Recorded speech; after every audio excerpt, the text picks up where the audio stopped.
Suddenly a servant came into the room shouting that he had urgent news. Ku asked, "What is so urgent?" "A servant told me that from Hefei to Yunnan, their caravans were attacked while they were transporting ammunition, and what's more, among the light faction, Li Han of the Murim Alliance, and the other small and medium factions betrayed them.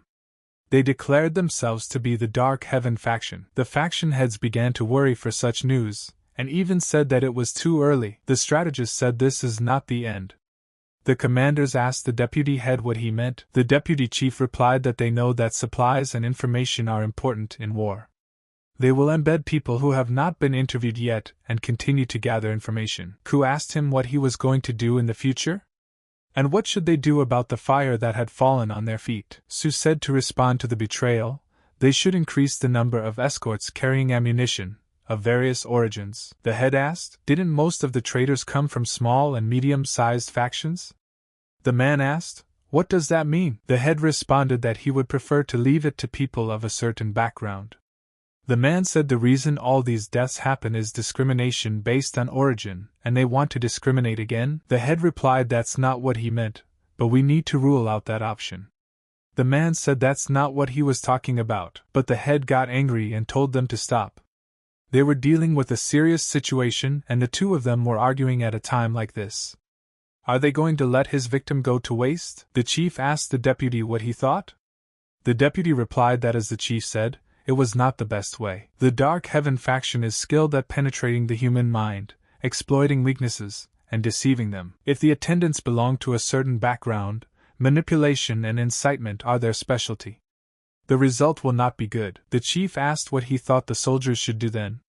The deputy replied that as the chief said, they should protect the supplies by deploying people from different backgrounds. Su said that anyway, what should she do with this small army? How about asking for help from the North Sea Ice Palace? Ku said, really? There is a North Sea Ice Palace. Isn't it known that the North Sea Ice Palace has invaded the Central Plains before? The deputy responded that before they said that, he had already sent a letter there. Unfortunately, they were turned down. They said they had a food shortage due to a major snowstorm that happened a few years ago. Ku asked how about providing some masters in exchange for help? The man replied to use his head.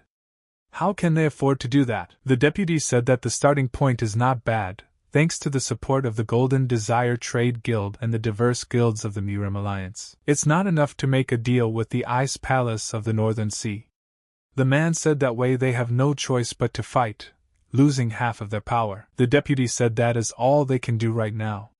There is an expression that the outcome could change, depending on the mood. If they've already set themselves up for defeat, then they'll lose before the battle even starts. Fortunately, there are some predictions. From the beginning to the end, the Dark Heaven faction shook the Murim factions, dark factions, and light factions with insidious speeches. And now they're going to get resources through a traitor. And use the chaos to launch attacks in a variety of ways. The deputy said this is one of them. This is Guizhou. And due to the balance of power between the dark and light factions, it's as if their influence is divided by a sword. From the beginning, it was a region with a strong conflict between two factions. After forming an alliance between the light and dark factions, despite orders from the leader of the Murim Alliance, and the Dark Lord to stop infighting and any provocations, suddenly two people ran into each other on the street. And the guy immediately called the offender a hypocrite, and asked that he wouldn't even apologize. Chion replied that they were freaks, that they had perverted even their own horses, and they would be the first to fall. It was Guizhou, where constant conflicts broke out. The guy asked him what he meant. The head of the Guizhou branch of the Murima Alliance, Shin, said that even if they tell them not to argue, it sounds crazy. And others said that if they hold out in Gichdu and contribute here, their place of work will change to Anhui. And that's his real situation. Shin said that if it wasn't for the Dark Heaven faction, the heir would have already. But suddenly, a servant came and replied to the branch manager that a guest from the Murim Alliance headquarters had come. Shin was greatly surprised and asked, from headquarters? But that couldn't be. And then Sakin came in and introduced himself, and said that they hadn't seen each other for a long time. Shin saluted back and greeted him. But what happened to the sword god? Just then, a servant ran up and told the leader that they had a problem. They created a conflict. Siakian said they were already late. After all, he came here before them. The deputy was telling me that the Murim alliance would fall into their first trap. And there would be a crack in the light faction because of the chaos in Guizhou. And as said, the dark skies faction won't leave a place unless it explodes at any time. So Shang said that deliberately creating misunderstandings between each other, fomenting conflicts, and nullifying effective conditions to undermine the cooperation of light factions. And Guizhou can be the starting point. That's why he's here.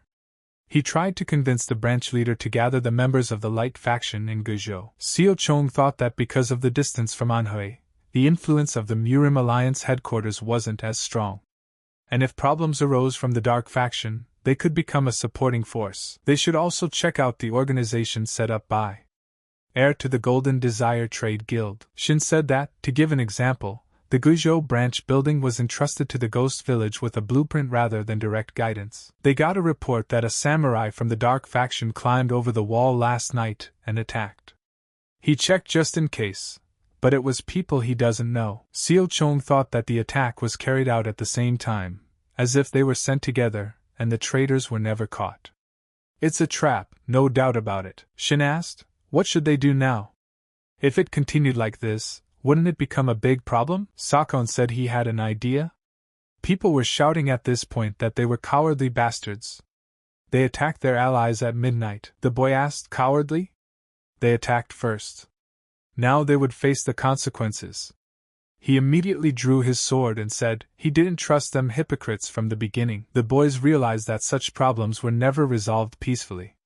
Now we have to put swords in each other's backs and let darkness rule all. And then Sakon burst in and told them to stop immediately. The boy was surprised and thought, who has the courage to stop him? Sakon said for the Murim Alliance and the dark faction to listen to him. He immediately introduced himself by saying that he was from the Wasan faction. The guy started laughing and replied that what a pity for him. Sakon said for both of them to stop and drop their weapons immediately. And just so they know, he didn't come here to fight. Let them hear him out first. So Shang addressed the Murim people in Guizhou.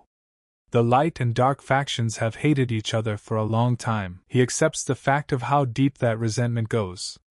They have decided for themselves to kill and subdue in order to force the opposing group to admit they are wrong. But right now is not the time for that, and at least not now. And to gain an advantage in this war, this conflict, some want to capitalize on their noble principles. This is the faction of the Dark Heavens. And this is the War of the Seven Swords, the Devil's Tomb, the Bloody War, the Samu Rebellion, and the Battle of the Dead. The large and small incidents that troubled the Murim were the actions of the Dark Heaven faction in the shadows. This is the plain truth announced by the leaders of the Murim Alliance and the Dark faction. This is how they tried to control the light and dark factions behind the back of the Murim Alliance. People of the light and dark faction, let them say, after a long battle, why did the Murim Alliance and the dark faction that were old enemies unite? And that was all to face the greatest and worst threat in the form of the Dark Heaven faction. So Shang bowed and told feared soldiers to lend him their strength, and he asked them as the god of the sword. May they let go of their grievances and help them defeat their common enemy. They need the strength they cultivated, and they need to defeat the enemy. The guy heard such a thing and thought that he couldn't believe that the sword god was asking them. He can't believe that someone from the Murim headquarters is bowing his head. Shin listened to the sword god's story and realized that it was wonderful. How often could one receive a bow from a high-level master who had reached the highest realm? And above all, so far he's been recognized for his contributions to Guizhou, and he's been told that he needs power, so there's nothing he can do but follow that. He would be just as energetic if he were 20, no, even 10 years younger. But suddenly, one of the Yangam warriors said that he was a good speech. They heard him, but that alone does not take away the anger. He knows what he is talking about, but that alone makes the situation difficult to accept. Murup saw that Yangam was from Guizhou. He was also in the rebel group. This Guizhou Dark Faction master had been the most active for a long time. It's a greeting from the Dark Heaven faction, bother them now. And Zhang Chuzong is most likely a member of the Dark Heaven faction. Young Hum thought that Xiao Chong was just a hero. Does he think the head of the Murim don't know his intentions? Since the Light faction army can only perform with their swordsman hero, he wonders if that loser was a Dark faction hero. He thinks he will do something with his sweet speeches, but that alone won't be enough to convince people. Especially in Guizhou. And then Saken said that someone else would answer them about it. But suddenly a guy came out and said his name was Gano. Gohan realized that this guy was an expert at dealing with situations like this. Gohan said he was only standing here because he needed to convey the words of the head of the Trade Guild. The Golden Desire Trade Guild defines the Dark Skies faction as a group of evil people who threaten the balance of peace in Murim. Accordingly, the Golden Desire Trade Guild will support the unification of the light and dark factions and promote it in a variety of ways. Yengam asked, "Is he thinking of settling things with gold?" Ganhu asked, "Do they think all the resentments that have been building up over the years will go away just from a few pennies?" Guy asked, "Are they insulting them?" Gonghu said, "A few pennies worth of offense.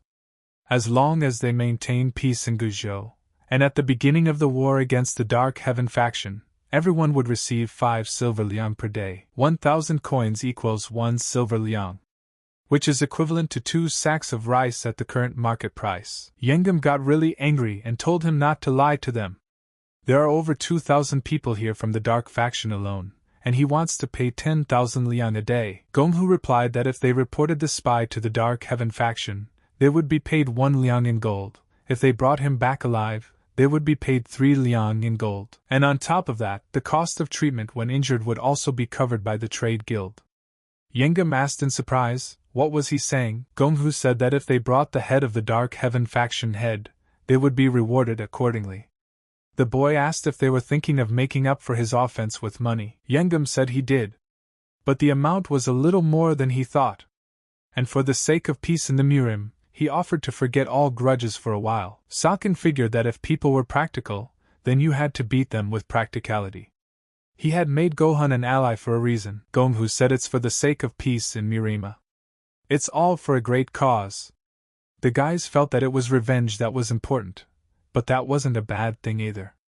It's all for survival. The guys said it was the Dark faction. What a surprise. And how can they stop revenge because of that money? The guy replied that no, they can cooperate for the sake of peace in Murima. Why are they reacting so harshly? And what kind of person is he? But suddenly Yengam took out a smoke bomb from his pocket, and immediately threw it into the crowd. People shouted that it was really dark in here, so Shong realized that this was definitely the effect of money. At this time in Guizhou, in the forest, a servant came and said that he was ready to report. The commander asked, had the Dark Heaven faction's hideout failed? And besides Chu So Shong, had any other masters arrived? The servant replied that the Light faction had sent Xiao Chong with several support troops, but they had not arrived yet. According to Chong Kisong's report, they would arrive within 4 to 5 days. The commander said that after the training was complete, let them take a break and start the sortie on the 3rd day. 3 days later in Guizhou, a scout was sitting in a ravine sitting up. But suddenly a guy came and hit him on the head and told him to get up. The scout told him that if he even woke him up, at least it had to be without manhandling. The guy pointed and told him to look. The deputy at this time said that if there was a war, it would start in Guizhou. So he was going to send a special unit there. Guizhou could explode at any moment, so let him go there first and control the situation. And the rest will arrive by the Yangtze River. Li Hua asked the people, do they even realize what she is? The man replied that he knew, and the phoenix of the Sword of Waves was standing in front of him. Or since he recently turned 30, does she have a different title now? But that's my point. He's Utak, head of the Dunhu Lake Stockade. They say she still hasn't found a man worthy of her. Has she been dreaming of his strong embrace all these years? Li Hua said she didn't see any decent men here. And anyway, braggarts usually don't have much to brag about in bed. Poison Phoenix was standing next to her at this time and said what a shame. Thak got really pissed off and said she was a hellcat. Li Hua said that she was just trying to make a joke, but she must have hit a nerve.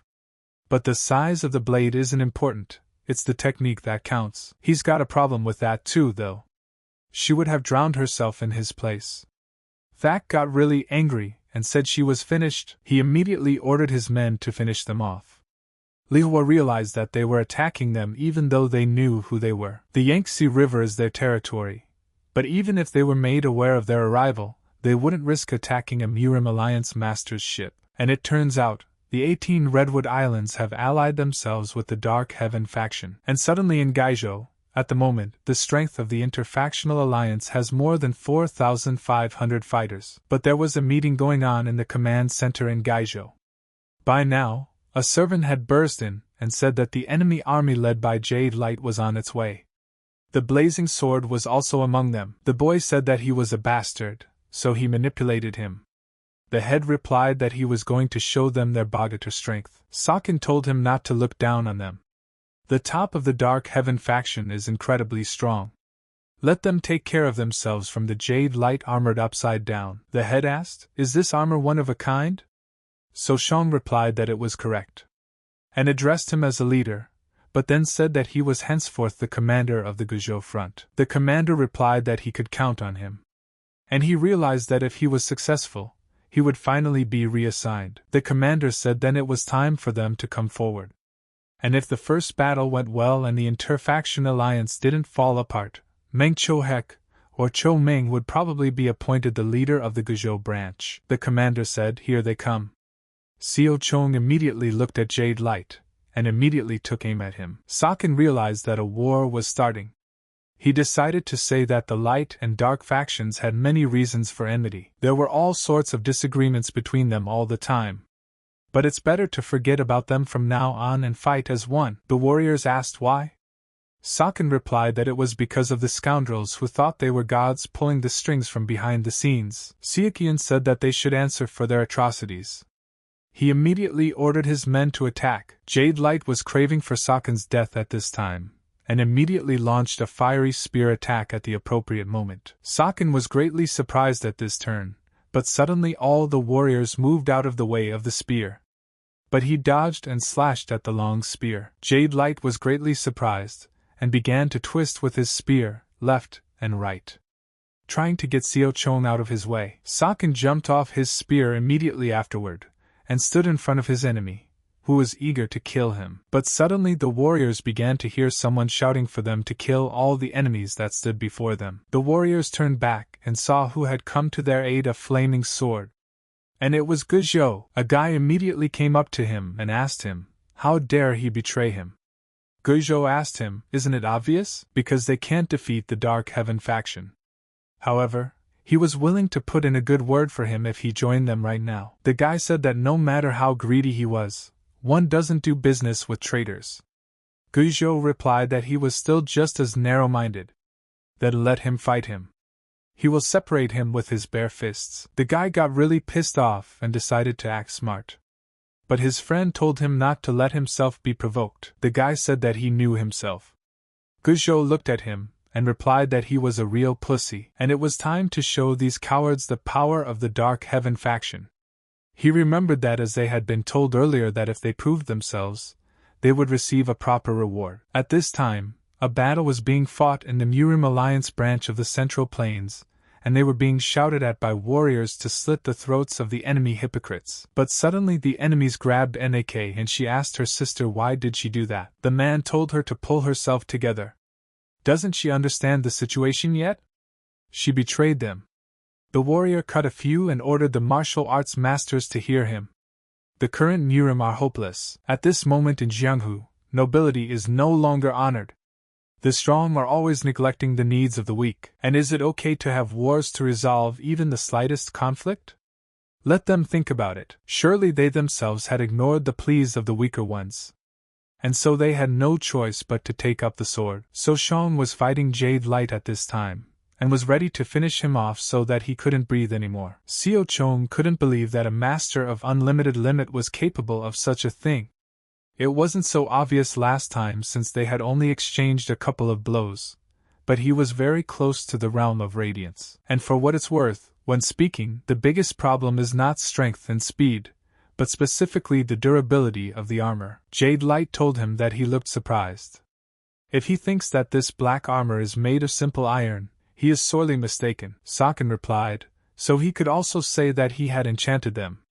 Jade Light said his ridiculous provocations wouldn't help him find vulnerabilities in that armor. Sakin asked what was all this for? Jade Light replied that the Murim would belong to the faction. Sakin said that he wasn't interested in the goals of the Dark Heaven faction, but his own. Jade Light asked the guy. Had he ever seen the Northern Front? Sakin asked with surprise. The Northern Front? Is he talking about the border with Tartaria? Jade Light replied, something the place is like a living hell. The acrid smell of blood turned to the stench of decomposing bodies. The soldiers who had trained hard yesterday were now breathless corpses, and new recruits die in droves on the second day of life in this hell. On the threshold of the founding of the dynasty, he managed to make his way into the officers thanks to the fact that the troops of Emperor Han Wu welcomed young talent. Since he did not have the highest position in the border commanders, he managed to avoid severe reprisals, and otherwise he would have been dead long ago. He realized later why the officers were anxious to get away from the border. That place was truly ruthless, and then the soldiers died like flies.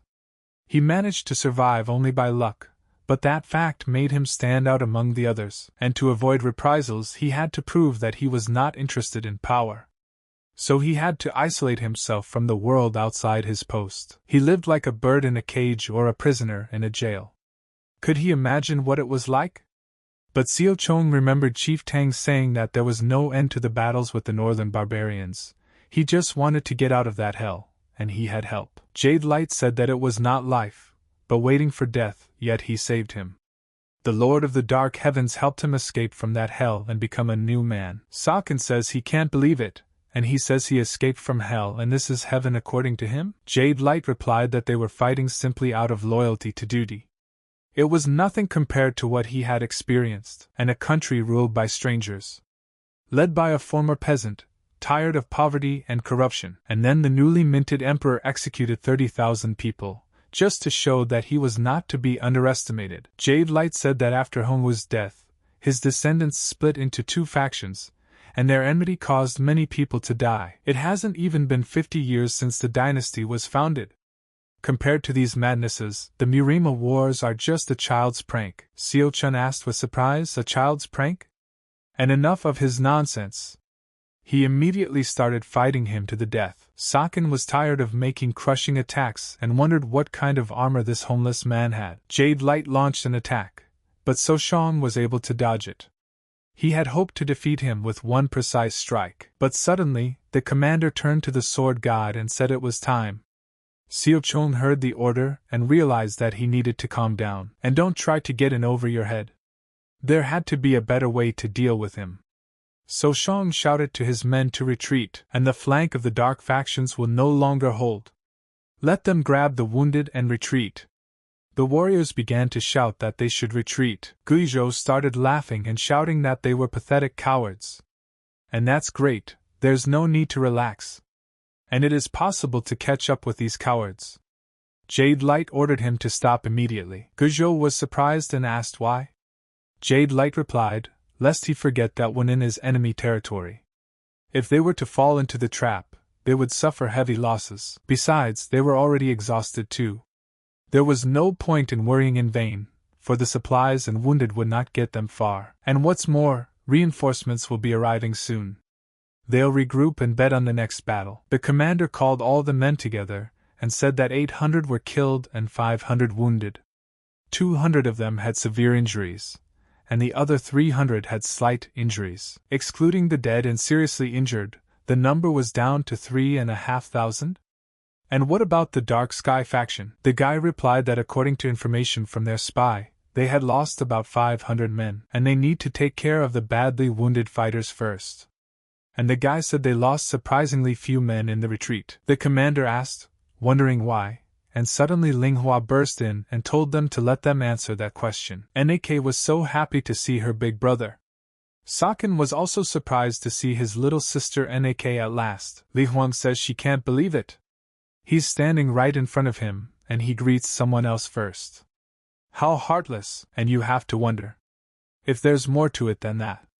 The poisonous phoenix replied that she might be in trouble with her head, but this was not the time or place for that. Li Huan asked her, is she jealous? Phoenix replied that she was already pissing her off pretty badly. Saran turned to the girls and said that they were all souls, but it was time to get down to business. Saran introduced herself and said, to the leader of the special unit sent from the Murim Alliance headquarters, and she's already aware of the circumstances of the first battle that took place half a day ago. Guy replied that I thought she said she could answer that question, right? Saran replied that yes, that is correct. The thing is, suddenly eager to achieve an unconditional victory, they decided that there was no point in them taking the risk of continuing that battle, as reinforcements would be arriving soon. Guy asked, "What other reinforcements?" Saran replied that a few days ago, while they were sailing to Guizhou, they were attacked by one of the 9 sharp introductory forests near Dongtinghe Lake. The commander asked, "Had the 18 Redwood Islands joined forces with the Dark Heaven faction?" Saran replied that that was correct. Sakon thought about it, and immediately realized that this was what had happened after all. I should have dealt with them when I had the chance. Hong Harrig, even from his past life, he doesn't have many memories of it. Back then, the 18 Red Forest Ostrogons were led by Ming Gang and the Celestial Sphere. Until they were defeated, they were just making sorties to weaken the enemy forces. Saran said that since Guizhou borders Chongqing in the north, where the Red Forest headquarters is located, it was likely that their army had already joined the forces of the Dark Heaven faction. The commander said they had at least a numerical advantage, and now they don't have that either. How many men are in their special unit? Li Huang replied that there were 52nd grade warriors, 31st grade warriors, 15 supreme warriors, and 5 supreme masters. A total of 100 people. The commander said that it was logical in principle that there were not many people in the special unit. Sokon said that not all is lost yet. They have a backup plan. The commander asked with surprise, "Backup plan?" Soshong replied that if there is a place that is easy to enter but difficult to leave, they should make the enemy army close to it. They would make use of this principle of their Sun Tzu art of war. The commander asked him, "Is he suggesting using the art of closed illusions?" Siakon replied that, something like that, and under no circumstances can this operation be leaked. And no matter how surprised they are, he asks, "Don't make a sound." But suddenly, the guys heard him trying to give them a secret message. And since when did the sword god master the art of sound? So Shong said that there is a caravan route near Wenan that is used by the Golden Desire Trade Guild, and there were mechanical traps set there that they would lure the enemy into. The guys thought, mechanical trap? Is he serious? So Shong said that he knew what they were thinking. If anything, the development of these traps was funded by the Golden Desire Trade Guild. And would the king of merchants spend money on nonsense? Moreover, he is the god of swords, and he vouches for their usefulness. The guys thought that indeed.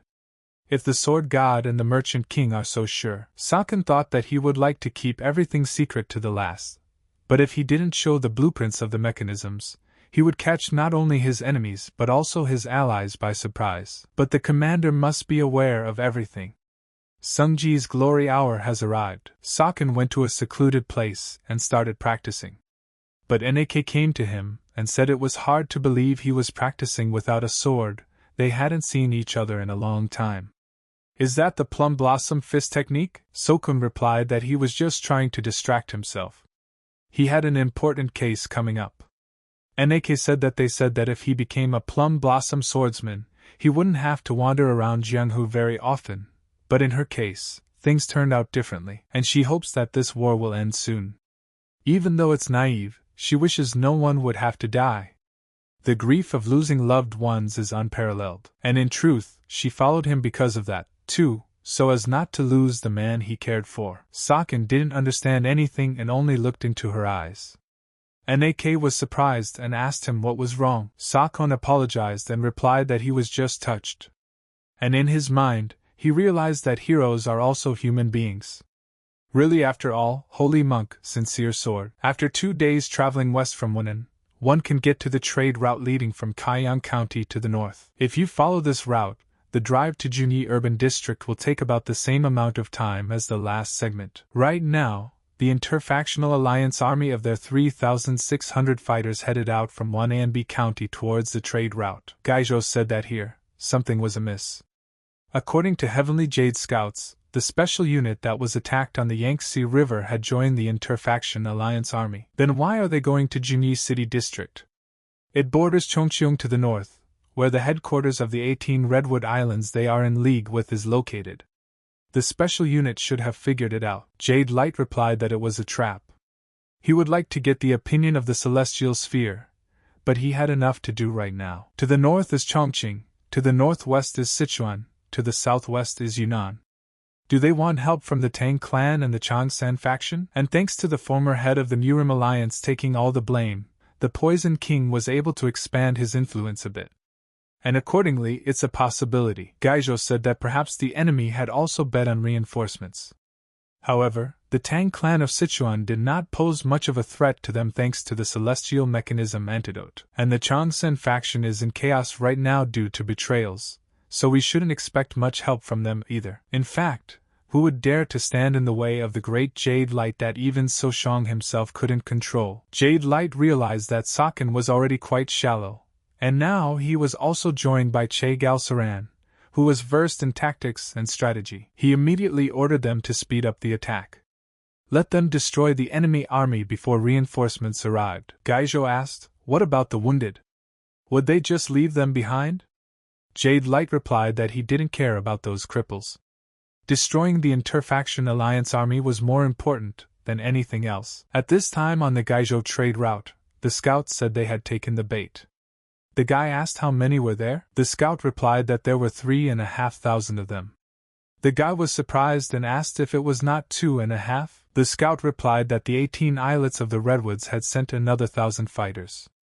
The boy asked if their plan would work. Soshang said at this time that if one followed the trade route, there would be a small lake 4 hours from Junyi. It is located here. The commander replied that there is a resting place there. And it's an excellent choice, and since all the caravans stopped there, it was safe to deliver materials for building mechanisms with some of them without arousing unnecessary suspicion. It was the guild leader's idea. Saran said it was time for them to go over the plan again. The trap is hidden underground about 300 meters from the lake. The supports themselves can withstand a very heavy load. But when you activate the mechanism, you can bring them down with the enemy. The pit is quite wide and goes 400 meters deep. Taking into account all these factors, there is a high probability of catching, if not all, at least half of the enemy army, and it will be up to the God of the Sword to lure the enemy to the right place. Their army will split into 3 troops, so they can block the eastern and southern escape routes. Then, when enough enemies have gathered in the right place, they will activate the mechanism and imprison them in a lakeside underground prison. The commander said that he understood everything. Saran replied that then fine. Then it was time to join. At this time, the warriors gathered against each other.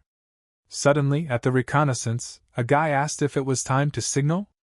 The chief replied that it was not yet, the main thing was patience. The guy asked, did they really think they were going to fight in their territory without doing reconnaissance? Jade Light said that not only was there a lake nearby, there was also a caravan route of the Golden Desire Trade Guild, and if they were surrounded, at least one avenue of retreat would be cut off.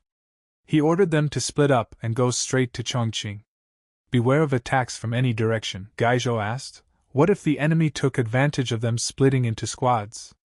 Jade Light replied that there was nothing to worry about. They had enough strength to repel the enemy's attack. If they were not attacked, they would simply intercept their army at Qinzhen. The guys saw that things were bad. He asked the man in charge, what should they do now? The chief replied that they were following a contingency plan. They will attack them when they pass this section. Jade Light looked around and thought with surprise, Shaolin? But it can't be, it is located in Hunan. Of the provinces bordering Guizhou, the closest are Sichuan and Yunnan. And beyond them is Tibet. But it can't be, thought Jade Light. And when did Soshang have time to invite them to war? The Patala Palace. Soshang said that he always finds a way out of any situation. He immediately ordered all the troops to surround them. The monk said he came from the Patala Palace to pay his debt to Saken, one of the 6 thrones of the higher heavens. He is a friend of their faction. The enemies asked in amazement, the Patala Palace? Did he mean it? Had he not heard it? Has this Lama come to pay his debt? Saken said the armies of the Interfactional Alliance. And the Patala Palace is their ally. They came from Tibet to help them. He thought for a moment, and saw that everyone was confused. After all, this old man monk is not an ordinary person, and besides, he didn't warn anyone about this. We'll probably have to listen to Saran's nagging. Gaizhou asked, why are they frozen? They aren't even from Murim. There's no point in being afraid of them. The Patala Palace has the characteristics of both a Murim faction and a state structure. The state religion of Mongolia, Lamism, spread to China during the Yuan dynasty, and even after its fall, it retained its influence at the state level. Fearing the emperor's attention, the Dark Heaven faction wanted nothing to do with Lamism. Because it was the official religion of Mongolia, which supported the Yuan dynasty, its influence remained a sore point under the Ming dynasty. And because of their fears, the Dark Heaven faction did not have enough information about Tibet and the Potala Palace, which was the reason for their miscalculation in this war. Geishu immediately swung his blade at the monk at the appropriate moment. But the monk stood still and glared at him, and immediately using the Mahamudra technique, scattered all the enemies in different directions without even bothering. The commander ordered his warriors to immediately join the attack. Jade Light also stepped in and attacked Soshang. The warriors saw the girl who had attacked them and shouted that it was Nak Soval, Soshang's younger sister. Let them get rid of her first. She immediately attacked them from afar, and with her blade, she sliced through all the enemies in her path and didn't even blink an eye. Guy shouted to his men to stop the light factions from collecting all the laurels. The commander of the Red Forest Army, the head of Wind Mountain Ostrog, fought and told Jade Light that this wasn't the way they had agreed, and he didn't tell them anything about the Potala Palace. Jade Light realized that there was something wrong here. At this moment, Soshang immediately shouted out that he had to act now, and now they would show the Dark Heaven faction the power of the lake underground prison. And immediately afterward, the ground broke and the warriors began to fall into the abyss. Guy asked his man to remind him who designed all this. The commander also replied that it was Che Galsung. Did the enemy ask what happened? We must get out of here immediately. They immediately tried to jump up, but suddenly upon reaching the exit, the trap Saran had set triggered, and several iron mechanisms flew out of the wall, preventing them from leaving. The warrior ordered his men to get out. They weren't climbing, and they'll be crushed if they get hit. Jade Light realized that a mechanical trap of this scale could only be created by Che Galsing. Jade Light's accomplice pounced on him and said that he would pay for it. But suddenly, Jade Light grabbed him by the throat. Jade Light ordered the survivors of the Celestial Sphere squad to approach him. He asked if there was a way to get out of this trap with minimal loss. Let them answer immediately. The warrior replied that given the scale of this trap, there must be Zods here to transport materials. The warriors of the stockade were worried about their leader, and ran to him. Jade Light told him that if he started talking nonsense again, he wouldn't get off that easy. Jade Light asked how many survivors they had except for the seriously wounded. The warrior replied that there were 1,550,000 men. But suddenly one of the warriors said that there was a slight breeze coming from this passage, and you can hear the sounds of battle from above, so the hole is not so deep. And besides, it's a one-time trap, so it's hardly a complex tunnel system. Jade Light said that it was very good. We should first scout out where this passageway leads to and then bring out the main army. Have him select physically strong warriors, agility and those with resistance to poisons, and we should move out. But on the way there were difficulties. Unexpectedly the warrior stepped on a trap and got an explosion of poison gas. But in the second tunnel, the warrior also stepped on a trap, and suddenly fire erupted on them, killing several of them. Jade Light saw the poison and realized that they were suffering losses, and waved his spear a few times and said that the wind was getting stronger. The exit is near. Gaijo became extremely angry after this and realized one thing. When he got out, the Chegal clan would pay for it. Chegal Sung at that time labored for a long time and did not even work hard. But suddenly a girl came up to him and said that the young master had worked hard. The girl saw the object and asked with surprised eyes, "What is it?" Sung said he would show her now. He immediately turned it on and said that this device artificially creates wind. He invented it because it was too hot in the forge. The girl said it was a marvelous invention. Sung replied that it wasn't. It's not perfect, and as she sees it, you have to apply a certain amount of force to spin the blades. To create even a light breeze requires unnecessarily large amounts of energy, and that disadvantage makes this invention completely impractical. And then he remembered that they had installed a similar device in the lake's underground prison. Jade Light at this time asked, "What is it?" The warriors said that the wind was blowing from here, and they saw the blades. So Shang asked the Jade Light, had he ever defeated one against 100? And here he had such an experience. And to his credit, they would find out now. The commander has told the warriors that they are without a commander. This is their chance. Let them start pushing them back. The commander at the time of the battle only hoped for So Xiong's plan and believed in him that he could pull it off. Jade Light said that it seems like he doesn't have an ounce of martial honor. And he's also considered one of the 6 thrones of the highest heavens. Seo Chong thought that if the black armor's ability was to disperse the force of the blows, one should just concentrate the chi so that the energy had nowhere to go. He's not sure if it will work, of course, but it's at least worth a try. Seokian said he was just trying to improve his chances of winning. He's not the one to judge him for that, and if he spent half his life in war, he must realize how silly his reproach sounds. Jade Light saw the people in black and thought, are they from the light faction or the dark faction? He can't feel their breathing and heartbeat at all. It was as if they were dead. And then he realized one thing, they were using the great art of turtle breathing. And there's no such thing. Sakin told Soren that if he couldn't give orders, let him act on his own. However, let her not dare to sacrifice her life or limbs. Soren replied that it would be done. Seo Chong immediately ordered his men to kill every single one of them. He even pounced on Jade Light himself. The warriors all pounced on them and released needles that were coated with poison at the same time and finished them all off. Jade Light said that it was just a pathetic trick, and immediately began to reflect the needles. Sakin launched a strong attack and Jade Light asked, 10,000 swords? How does a master from Wasen know so many different techniques? But who the hell is he? Sakin replied that he had already told him earlier who he was. He is also from the Wasen faction. The warriors also joined the fight, and together they attacked him from different directions. Jade Light asked his henchmen from the Ghost Valley. The Jade Light immediately attacked them back with a 6 divine spear combination. But Sakin's warriors didn't stop even after that, and easily attacked him again. But suddenly, Soren attacked the enemy from behind. Jade Light decided to use an attack, but So Xiong ordered his warriors to use ghostly shackles. Sakin attacked him and realized that nothing was perfect in this world. But the moment his sword collided with his armor, it began to slowly crack. So Xiong rejoiced greatly.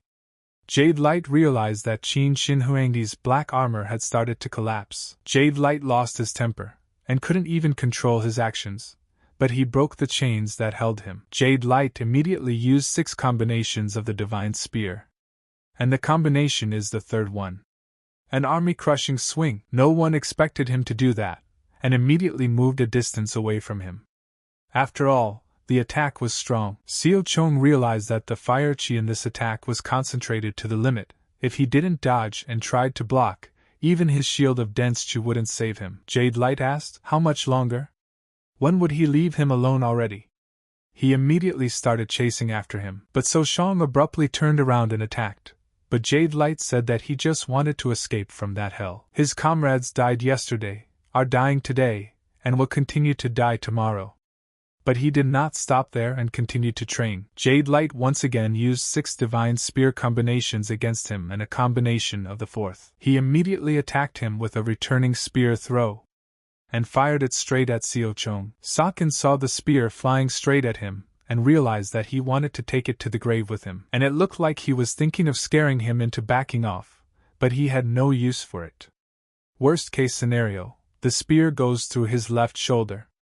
And then it's just a matter of finishing him off. Sakin retaliated with an attack, and his sword collided with his enemy's sword in the center of the battle.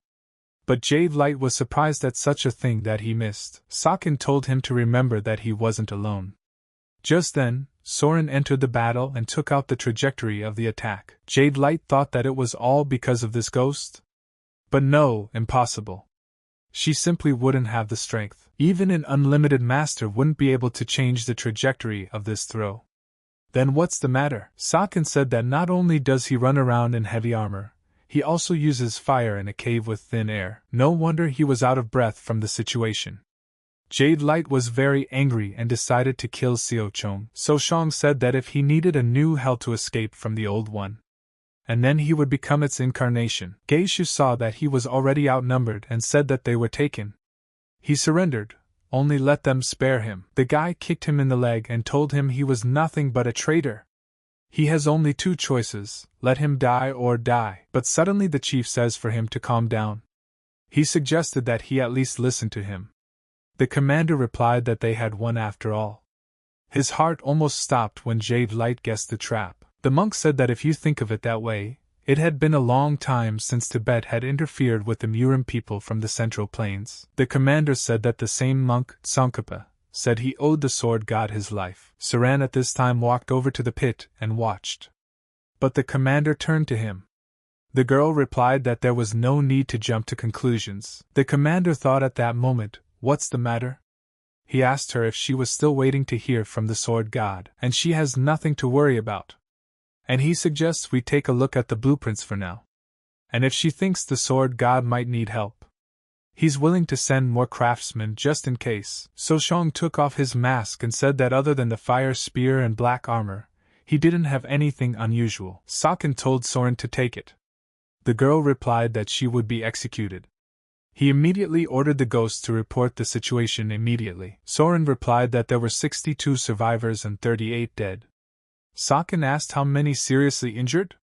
She replied that there were 19. Saken said for them to use the medicine from the Bright Humanity Hospital, and have them take care of the bodies of the dead. The seriously injured should be taken to the nearest clinic, and until they are cured, don't even think about coming back. And then the warrior said that Soshong's order was against the code of the Ghost Valley. If the injury is incompatible with the killer's activities, the injured person must be eliminated. Seo Chung replied that he didn't accept objections. This is the order of the head of the Ghost Valley. Saken felt that such a thing made him hard at heart. And he told Soren that for taking advantage of their lives as he pleased. And he's probably going to hell after death himself. And he has to do things differently to save everything. A guy in a pub was asking a friend if he had heard that the Dark Heaven faction army had been defeated in Guizhou with the help of a trap that a strange mechanism master had created. The friend asked him, "The strange mechanism master? The one from the Chaegao clan?" The guy replied that that was correct. The friend said it was clear. But did N.A.K. Soval of the Wasen faction hear anything? The guy replied that they say she became a master of the unlimited limit. The friend asked, "Is that true? And come to think of it, it's been a year already. Isn't it time to re-elect 5 dragons and 3 phoenixes? Then it would probably be taken by a Wasen faction disciple. The Plum Blossom Battle Sword Phoenix title would suit her perfectly. And there's also an empty seat among the 5 dragons. But it's because of that traitor, Tang Menin. And it seems to him that there is already a suitable candidate." Singh asked about coming up with a title for him and said Mechanical Dragon. Li replied that yes, a mechanical dragon. One of the 5 dragons and 3 phoenixes. Some said that in the end, the organization was deemed worthy of 5 dragons and 3 phoenixes. The great mechanical dragon, Chaegao Sung. The guy sitting next to him said he was a star. He asked the girl if she thought this was the perfect moment to hug him. The girl replied that she didn't. No matter how bright the young gentleman's smile may be, in reality he may burst into tears with happiness, and if she hugged him, she would embarrass him. The boy said he was jealous of young Mr. Chaegao. The monk met Soshong and said that they had not seen each other for a long time. The boy asked him how he was doing. The monk replied that he was taking it easy. "He's not dead yet, so I can't complain." "How's he doing?" Siakong said he's fine too. Thanks to his help, he's doing very well. The monk said that 4 years ago in the Daciusian Mountains, he vowed to come to their aid when a threat loomed over the Central Plains, even if there were dissenters in the Patala Palace, and if the Central Plains are in danger, and swears by the name of the Lama, and that he will help them without hesitation, even if he doesn't get the support of the Patala Palace. And so all he did was return their favor. Seo Chong thought that he hadn't expected their acquaintance to prove so useful. And the old monk was far from being just a man. But then a second monk came up and said that he apologized and said that he too would like to express his gratitude to them. And 4 years ago his heart nearly stopped when he learned that his teacher had been attacked by members of the Galug and Sakya schools while meditating in the Daciusian Mountains. The monk said his name is Jen Nun Ok, also recognizes him as his benefactor, the god of the sword. Both Jenig and Sakya are 2 of the 4 major schools of Lamism. As their atrocities of 4 years ago became publicized, they had an opportunity to rally the skeptics. Because of this, they were able to make drastic reforms and elevate their yellow school, the Galug. Saken asked, "The yellow school? Isn't he from the red school?" The monk was surprised and said why did they bring it up. He couldn't help but tell them a little more about Lamism. And he made a mistake. When he turned 16, he traveled to the center of Tibet to understand the innermost meaning of esoteric Buddhism, and then he went into hermitage in the mountains to reveal the secrets of the esoteric teachings. It includes the canonical texts that Shakyamuni Buddha expounded. Soshang said he never learned to listen to others. Saken asked the guy, was he aware that their teacher usually ignored what others said? Ok replied that he was also very uneasy at that time, and he decided to ask the battle monks, but they ignored his request. Saken saw that this student was as good as his teacher. Ok said that if the sword god had not come to his aid in times of need, the Gelug school would have lost its founder. Saken was surprised and asked respectfully, the founder? Ok replied that he didn't seem to know much about the mentor, and regretting the moral decay in the schools of Buddhism, the great preceptor Tsongkhapa put on a yellow hat, and symbolizing the revival of moral discipline, and founded a new teaching that combined exoteric and esoteric Buddhism. But as a result of all this, the yellow school, also known as the Gelug, came to the head of the table. Saken was surprised and thought he was just an old monk. Ok replied that they would save not only the preceptor and Gelug, but also the future of all Lamaism. The monk said he wished he could stay here and help them, but unfortunately he couldn't. The monk said that relations between Tibet and the Central Plains were rather strained, so they should not stay long. Saken replied that they should accept his thanks for coming to their aid. A scout came to the head and said that they had destroyed the army in Guizhou. The celestial sphere got angry and started destroying everything around it. The celestial sphere asked why? Why is the Potala Palace helping the interfactional alliance? The kid replied that it was because of Soshang. The celestial sphere asked when this kid had time to visit Tibet? The kid replied that he guessed during his journey to become a saint. Celestial sphere asked what about the jade light? The guy replied that he had fallen at the hands of Soshang. What about the armor and the fire spear? The boy replied that they were lost. Celestial Orb thought that against all expectations, they had lost. Both Li Yish and Che Galsung, no matter how strong Xiao Chong was, he couldn't have achieved such results alone. So the strange master of mechanisms had a hand in this victory. The Celestial Orb told them to increase the number of spies and assassins in Shandong.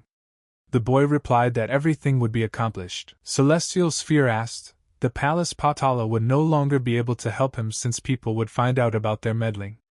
Let him rejoice all he wants. He had only won a battle, not a war. The heavenly orb said that he would make him regret going to Guizhou.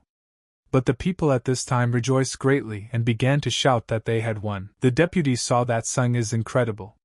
And they have an amazing little brother. People have told strategists that he's just lucky. The head said that the reinforcements from the Potala Palace were unexpected. The guy replied that he heard it was the sword god asking for their help. I wonder where he got those connections from? But one of them said that they say that a few years ago, the sword god accidentally saved the life of a great preceptor from the Potala Palace when he was traveling through Jianghu. And in exchange for this servant, the monk promised to come to the rescue if the Central Plains were in danger. The guy said, saying, wasn't Lamaism the official religion of the Yuan dynasty? And he's afraid the government might interfere. The man replied that he knew, so the monks would soon leave Guizhou and return to Tibet. And it would be nice if they kept at least 15 foremen. The deputy replied that no. If even one person was left, it would cause problems in the future. The man said that, and rightly so. And instead. But suddenly in the moment, the doors opened abruptly. Guizhou said that they could torture him, but don't let them think that he would give up so easily. The guy listened to him and immediately kicked him in the head with his foot. Guizhou said that he had made a mistake. The commander replied that he thought it would take some time to negotiate. And it's not like there's going to be a problem with it. But others usually aren't so easy to get information out of them. Saran said that Jade Light's cronies were at least level 7, and they used to be in the government army. They are undoubtedly loyal to their commanders and appreciate their comrades more than one can imagine, Xiao Chong said as the counselor spoke. Moreover, they had to go to great lengths to cut ties with the army.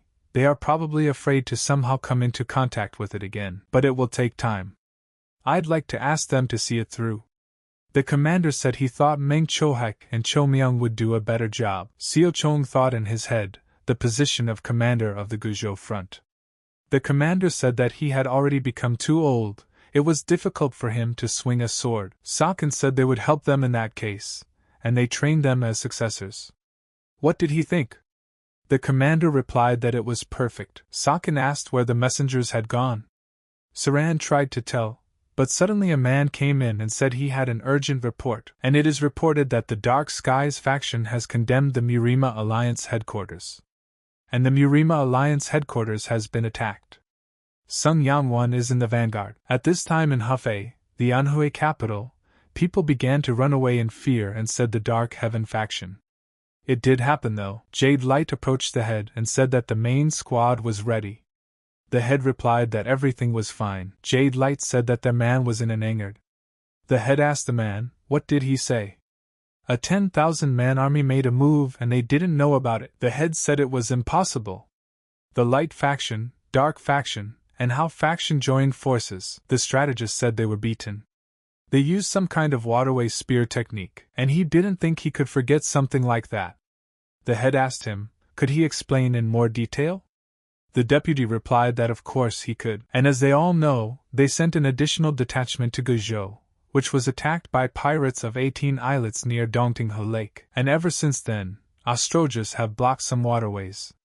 This also applies to the Hui and Yangtze rivers passing through Hefei, and they scattered their troops and arrived by water. There are many ways to gather intelligence on the battlefield. On the river, the only way to get information is through spies. And believes they took advantage of their vulnerability in this area. The head said that it would take a long time to travel that far, however. They took advantage of the attack on Guizhou to buy time. The strategist said it was right. There's no forgiveness for him. He'll take full responsibility. The head replied that it was not necessary. He is not a sage or a Buddha. He cannot know everything. And let him not blame himself. The warrior immediately went in and told the Lord that the troops were ready. The strategist thanked and replied that he would take responsibility and redeem himself. And yes, the Dark Heaven faction's main force of 10,000 warriors has gathered near the headquarters. The Murim Alliance headquarters has less than 5,000 men, and as they all know, it's because of a series of betrayals that happened. There are a lot of skillful warriors in the headquarters, but the enemy has also brought in the main forces, so there is no advantage in that regard. And what's more, even if they request help, there's not enough time, so you can't expect reinforcements. The boy asked what should they do then. The strategist replied that they should retreat. The head asked in surprise, retreat? He wants to escape from the headquarters of the Murim Alliance, the center of the martial arts world? The strategist replied that this is not an escape, but a tactical retreat. An elder Fenggapen, there is no better way out. Glav listened and agreed. The strategist said that time was short, so he would briefly explain the details of the operation. And it looked like the celestial sphere would not, in his opinion. The strategist said that due to the blocking of the Yangtze, they will not be able to unite with the interfaction alliance. They will retreat to Hebei and Hunan, and will have to divide their troops into 4 groups. About 2,000 will hold the enemy at headquarters, and in the meantime, the 3,000 will split into 3 groups, 1,000 in each, and retreat. The commander asked, is this to speed up the retreat? The deputy replied that is correct. It is also to disperse the enemy's pursuit. If they succeed, there will be no problem. The guy said the case is complicated. My head is already hurting with how to stop the enemy army. The head said for them to stop panicking immediately. This isn't even a full-scale war, so what do they at the Murim Alliance headquarters have to fear? And they also have Mr. Meng and Mr. Quan Dongjae with them. The monk said that in addition, they had the art of hidden illusion, which would be a great help if used wisely. The strategist said that's right. They say it is better to fail than not to try at all. They should also avoid being overconfident. Although the identity of the head of the Dark Heaven faction is unknown, he is considered a challenging opponent who has forcefully subjugated the celestial demon. The sword god had warned them repeatedly, so let them keep it in mind. If he appears, only 2 people, Mr. Meng and Mr. Quan Dongjae, will be able to stop him. In order to avoid unforeseen circumstances, you will have to avoid active actions and observe the situation. The head said he understood. The strategist replied that he asked the elders to take care of the details. And already they will meet after a successful retreat. The warrior said that, as ordered, the preparations for the art of hidden illusion were complete. The strategist thanked the guy and replied that it was necessary to continue the retreat as planned. He told the commander that the enemy was closing in, so we should retreat to the bamboo forest as soon as possible. The commander replied that he understood. The strategist gathered everyone and said that, as he had said earlier, they would activate the octagonal array when the crane breaches the headquarters gate, and once that happens, they will be scattered to different places. Even if they try to return, they will be lost due to the constantly changing location of the door. At the same time, they would have to defeat as many enemies as possible. The warrior said that he would remember everything. Suddenly the gates began to rattle, and he said, "Here they come." The enemies began to advance, and the commander told them to get over the walls. But suddenly they stopped abruptly, for the poison trap that covered them had been triggered. In a moment, the warrior asked his ally what he was doing here. The second warrior asked in response, "Isn't he the deputy commander on the flank?" The light faction commander raised his sword and said that it was time to attack, and right now, the strategist said to switch Tae and Song. Ri and Jin, let them fight their way through. Have them go to the northwest of the Gate of Life and reinforce the Gate of Death. The strategist was surprised and saw that thanks to the counselor's control of the octagonal array, it was as if they had the strength of a 10,000-man army. The commander got into a bloody war and said that with an array like this, they didn't need to retreat either, and despite the numerical difference, they still have the advantage. And it's a worthwhile try. Now there is no need to fear. The counselor is meek indeed. He underestimates himself too much. The strategist analyzed and saw that fewer people than expected had gone inside. They recognized their numbers. Of course, it's a kid from the Tang clan, and it's unlikely that someone who knows about the octagonal array would withhold this information from the troops. But even so, there's no way to protect against it. There are 3 ways to destroy the octagonal array. First, destroy the 8 gates from the outside. In that case, they will simply retreat. Second, break through the maze and reach the central palace.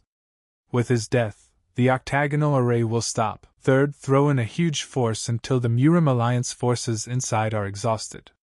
We need to hold them back as long as possible until they are exhausted, and then retreat. In theory, they have an overwhelming advantage. But that's what he's worried about. They're trying to destroy the gate from the outside. The strategist said that means this is the secret weapon of the art of hidden illusion that the Murim Alliance and the Chegal family are hiding. And then the head of the enemies came in and said that, frankly, he was impressed. And immediately the strategist stepped in front of him. But the head of the light faction decided to fight him and told the strategist to step aside. Guy said as the celestial sphere suggested sending the vanguard to test it was a wise decision. The Murim Alliance octagonal array is truly a formidable weapon. The head looked at him and said that he was a faction of the Dark Heavens. The guy looked back, which was good. The guy said that he was the head of the Dark Heaven faction, the conqueror of Murim and the strongest man in the world. And he is happy to meet the head of the Alliance of the Light faction and the River of Evil. But suddenly, the warrior thought in a moment, what was this horrible feeling? The head said that he was the head of the Murima Alliance, the sword of the great limit of Nguan. And let the head of the Dark Heaven faction let him ask something of him. Guan asked the guy, why is he doing this? The guy asked, does he mean capturing Murim? That's a strange question. And what else would you expect when putting a sword in the hands of a swordsman? It's a natural phenomenon. Humans are always overpowering each other, and in the process, not just small conflicts, but entire wars can break out. Guan asked him, is he serious? Is that the only reason? Some of his followers hope to make Murim a better place. The fellow replied that they say the sage realized the truth of Taoism by passing the test of the 7 passions. However, the story seems to be dragging on. Let him die immediately. But suddenly the strategist was surprised that he was protected now from the attack. But strategist thought, why did the Lord protect him? In that case, he only felt a shockwave. The attack was clearly aimed at him, not Mr. Ming. Perhaps the current head of the Murim Alliance lacked experience in politics and strategy, so the head of the Dark faction decided to kill him. The strategist realized that this guy is very dangerous. He's a quick thinker, and although he seems arrogant, he underestimates his opponents, and he is the same as the Sword God. As expected, Song Yongwang didn't come here to fight 2,000 enemies alone. Song Yongwang, he is truly a fearsome man. And he doesn't have many people here with him because... And immediately he flew backwards from a strong attack. They asked the deputy if he was okay. He replied that he was, and more importantly, that it was a trap. The warriors asked, "Is it a trap?" The strategist replied that the retreating troops were in danger. 3,000 to 5,000 enemies were targeting them. The guy told him. Quickly he realized. Truly the leader of the Murim alliance. He immediately ordered his men to send the main force after the retreating men. The enemy looked at him and said, "What a look on his face. If he grows up a little more, he'll be unrecognizable." Quan Dong Jae. At this time, Tang Menjing met Elder Guan in the forest on his way to retreat, and said that it seemed like they hadn't seen each other for a long time. Guan asked with surprise, "It's been a long time? He betrayed them, and now he decided to mock us?" He figured he didn't know what was going on at HQ, but they were compromised. Guan told the guy that he was lucky to find the place. Tang said that the Black Soul branch associated with the secret dungeons of the Murim Alliance headquarters had also prepared exits outside just in case. Guan thought, are there really other paths from the headquarters? But how many are there?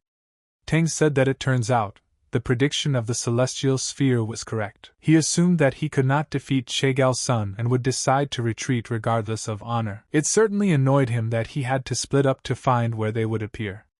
He immediately destroyed the vessel and signaled his men.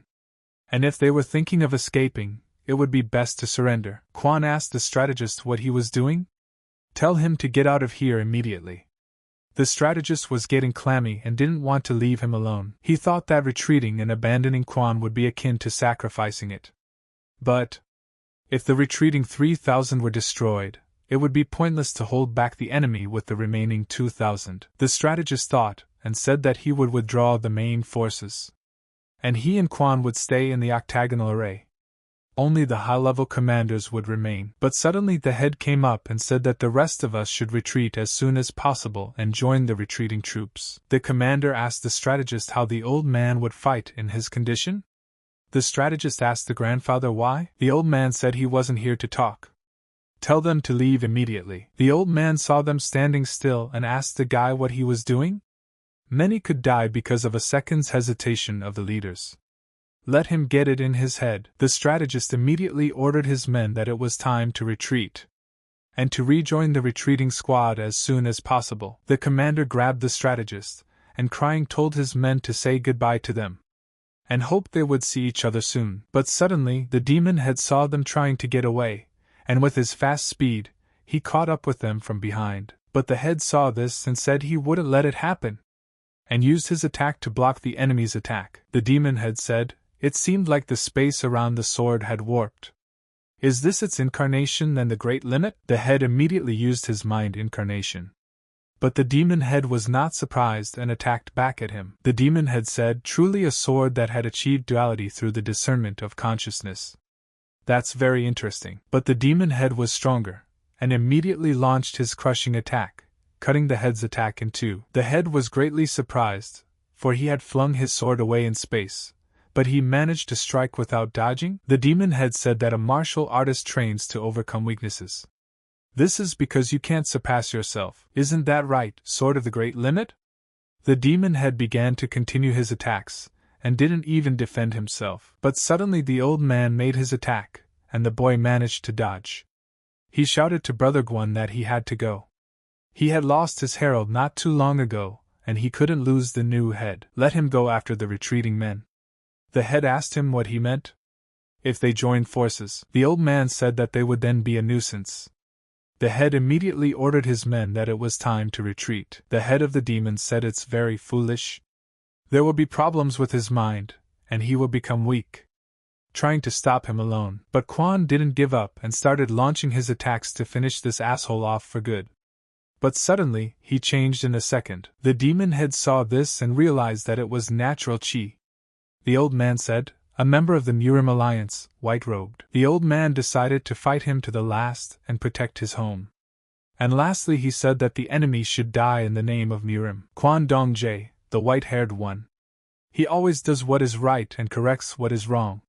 For him, moderation is part of life. He never compromised, for such were his principles. Saken had told him to take responsibility for his justice. Let him finally grow up already. But Quan started practicing after saying that, and looking at his hands he thought maybe he could change a little. If this continued, he wouldn't be able to take responsibility for his actions. But he realized he had another way. Quan began to utilize natural qi during his training. The primordial and flawless power, the source of all living things. But the price for using this power is life. And so Quan improved and attacked the enemy at the moment of battle. The demon had said that he never thought that he would use natural qi. Quan thought in a moment that he expected to take him down, but he ended up only pushing him away slightly. These are the powers of the Dark Heaven Lord that their sword god had warned them about. Quan kept trying to destroy the enemy, but with each attack he saw that he couldn't touch and trick him. The demon had said, "How stupid is that? No matter how strong the natural qi is, using it, he is like a moth flying to the flame, like a dying man's temporary enlightenment. He should have continued to support his proud ideals." The head of the demons asked him what happened to him. Although he is insane, his beliefs are pure and deserve respect. He followed them steadfastly, unlike the other hypocrites. Now he is surrounded by weak men, and how can his lofty convictions be reconciled with them? The demon had told him to answer him already. But the guy replied not to call him Quan Dongjae. Quan said that he was just an old man. The demon head agreed and replied to bid him farewell, the throne of the highest heavens of the Murima Alliance. The head immediately attacked him with his crushing attack from afar, and did not endanger himself. But Quan was getting even older by the minute, and thought if he hadn't left the Murim then. But in the moment, he flipped through all his memories he had spent in the Murim. He felt a relief in his heart that calmed him, and at the last attack of the enemy he apologized to everyone for not being able to protect them. The next day, people on the streets were already saying that Hefei had fallen. A guy asked if the Murim Alliance had been defeated. But the other guy replied that they might have lost the battle, but not the war. At this time in Changsha, a city in Hunan province, Sosham was sitting there angry because he felt that the Guizhou Dark Heaven faction army was not their main force after all. However, he couldn't even think that it was just a hoax. Saran said that she was apologizing to them. If only she had suggested that they return to headquarters sooner. However, of the 3,000 warriors who had retreated beforehand, a third of them were wiped out due to the actions of Tang Menin and the enemy interceptors. Fortunately, the main forces were able to come to the rescue in time to save the survivors. Through the efforts of the head of the Murim Alliance, they managed to break free from the encirclement and escape. They then dispersed to Hunan, Shandong and Hubei provinces to regroup with the support of local factions. There was a new name among the thrones of the higher heavens: the Lord of the Dark Heavens. This was highly expected since he had defeated Quan Dongjae in a direct clash. In a city in Hunan province, the head asked what the Dark Heaven faction was even trying to accomplish. The deputy replied that it looked like they just wanted to occupy the headquarters. And from that day on, they did not leave Hefei. The commander got very angry and said what a funeral for them. The strategist answered them to calm down. This might be their chance. The commander asked in surprise, chance?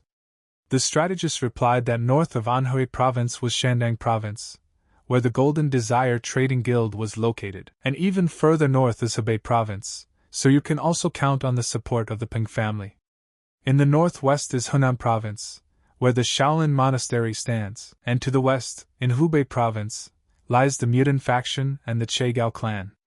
Jiangxi and Zhejiang provinces in the south and southeast, respectively, are under the control of the River of Evil. In the northeast, in Jiangsu province, there are no large light fractions, but there are many small and medium-sized ones. Su said that the enemy was completely surrounded by their allies.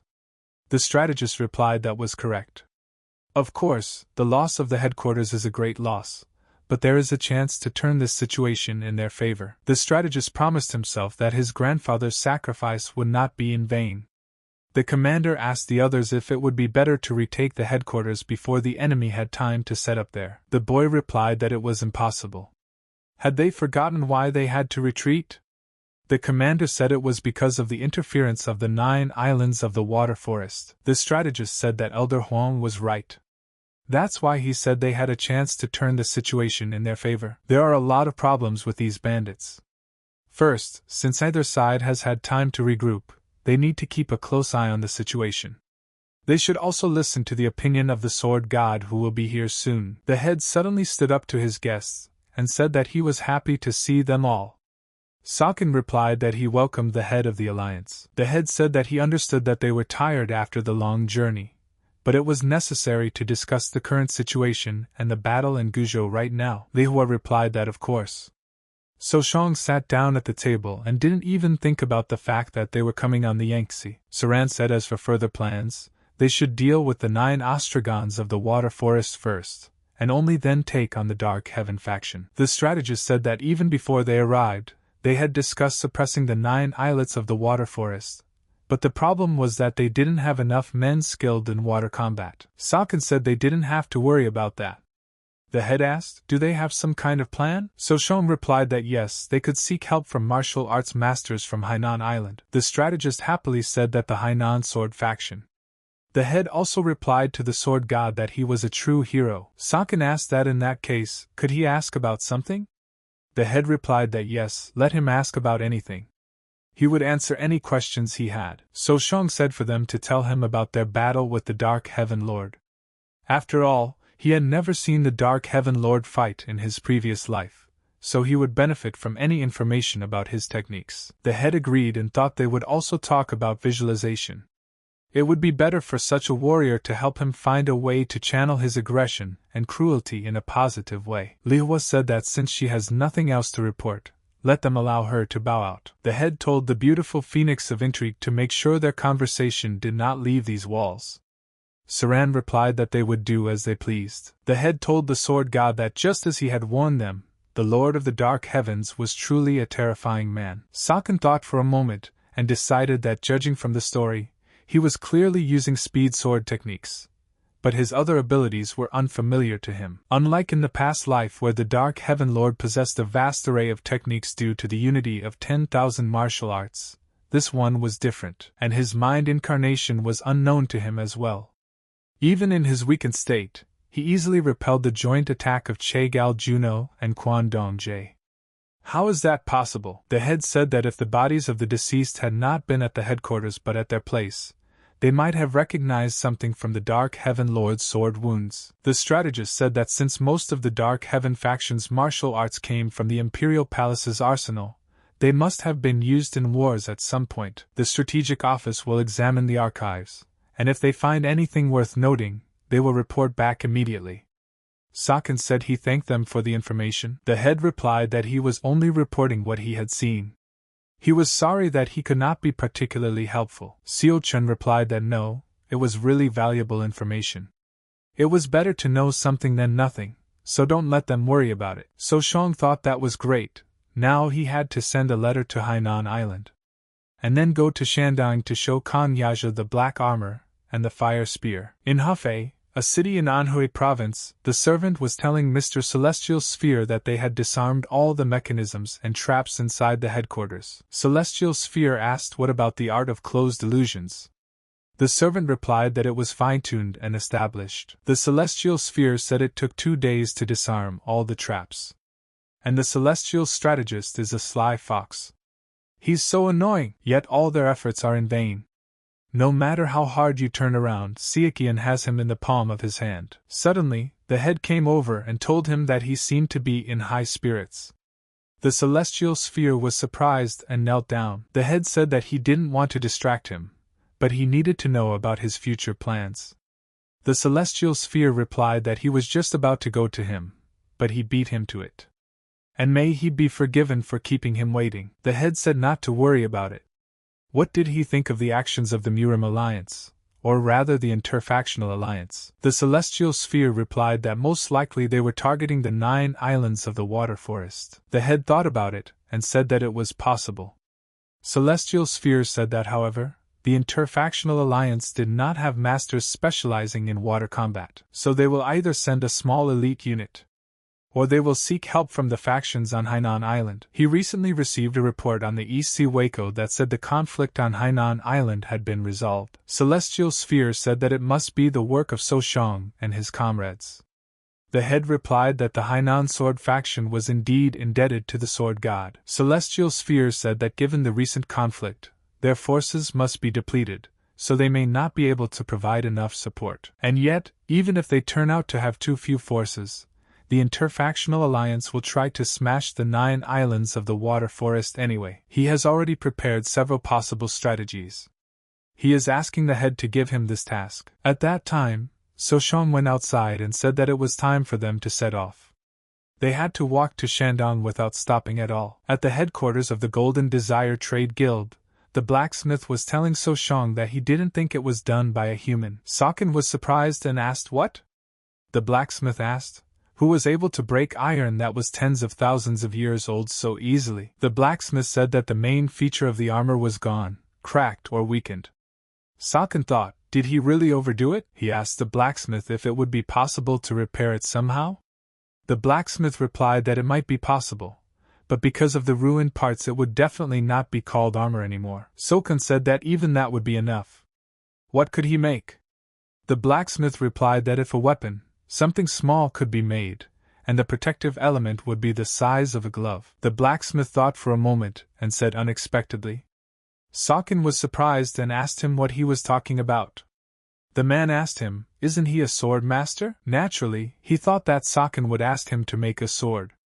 The guy replied that if it were an ordinary master, he would definitely do so. But after acquiring a level like his, things become a bit different. The blacksmith asked why. Sokin replied that even if it was a great sword, it all depended on the skill of the wielder. And to wield a weapon to perfection, you have to use a lot of internal energy.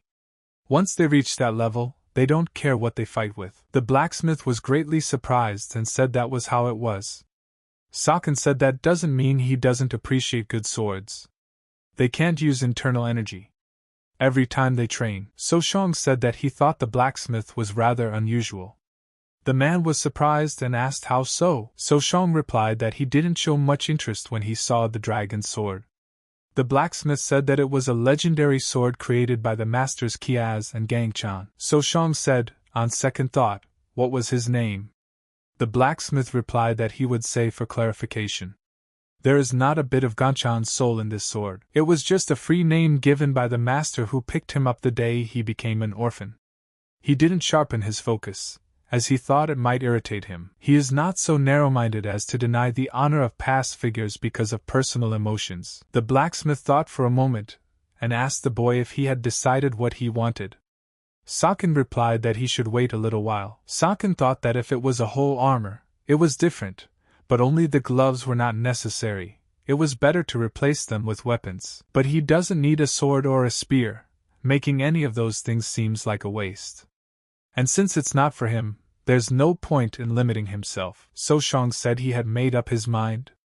The blacksmith replied that given the age of the metal, it would take a long time to melt. Soshong said he would trust him. And seeing the weapon asked if he could borrow this for a while? The blacksmith replied yes and asked, but why should he? Soshong showed Changren around. The blacksmith told him to draw his weapon and shoot at the wall. But suddenly fire appeared in a moment, and Soshong immediately realized what it was. The blacksmith said it was a pity he couldn't use it directly, but it was still quite usable. Siochong thought it was a spear with a fire tip as a scattering spear. Sokin began training and realized in his head that regression is regression, but the response is unusual. He can't believe that he'll soon catch up with the many martial artists he's trained under, but he needs variety. It would be good to learn unarmed combat techniques, to use only his body, if only he had a longer lifespan, and if Quan Dongjie had. And then he thought that because of Quan Dongjie's character, who didn't have a disciple, he couldn't leave a good impression of himself, nor would he want to carry the martial art will he had left behind. Sokin pondered and wondered where he could find some, but suddenly someone approached him from behind and Sokin turned around and saw the elder, and said that they hadn't seen each other for a long time. The elder asked him why he looked so anxious.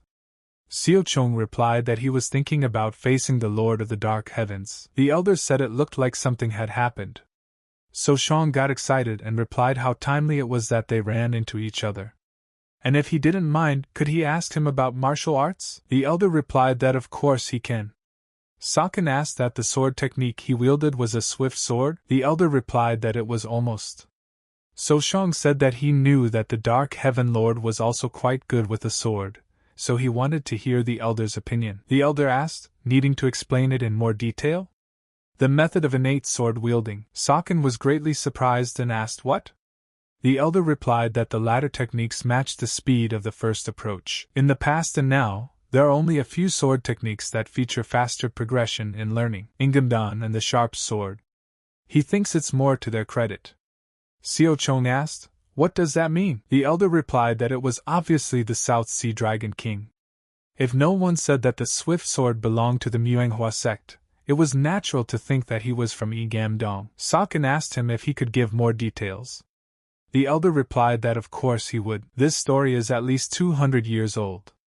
In Old Murim lived a legendary martial artist who was considered a master of the swift sword at the time, and it had enough ability to vie for the title of the world's greatest. It was Yeongdong's swift sword. Because of his secretive nature, his martial arts school never showed itself, even in times of crisis. Perhaps because of this, at some point both she and he were forgotten about. Saken asked where was this school located? The elder replied that it was a mysterious school for women, and they say it's a mysterious school made up of only women, just like the Bottoman school. And yes, that's right, Yeongdong was a man. It's a bit of a convoluted story. Although the Celestial Gate was once known for its mystery, there was a period when it appeared in coastal citadels and was active. The Heaven's Gate leader, who was visiting the coastal fortress at the time, was seriously injured. At that time, a random passerby saved her by giving her first aid. That person was the sharp sword of Yeongdong. After the Heaven's Gate leader came to her senses, as a token of gratitude and favor for his life, she trained him in the martial arts of her school. It was a pronounced breathing technique and swordsmanship. However, that was the problem. Heaven's Gate techniques included innate sword wielding, which was based on the physiology of the female body. That's not to say that men couldn't practice these techniques, but it took a lot of effort to achieve them, and of course this greatly reduced the effectiveness of the techniques. The elder said that this is such a long history that it is difficult to verify its authenticity.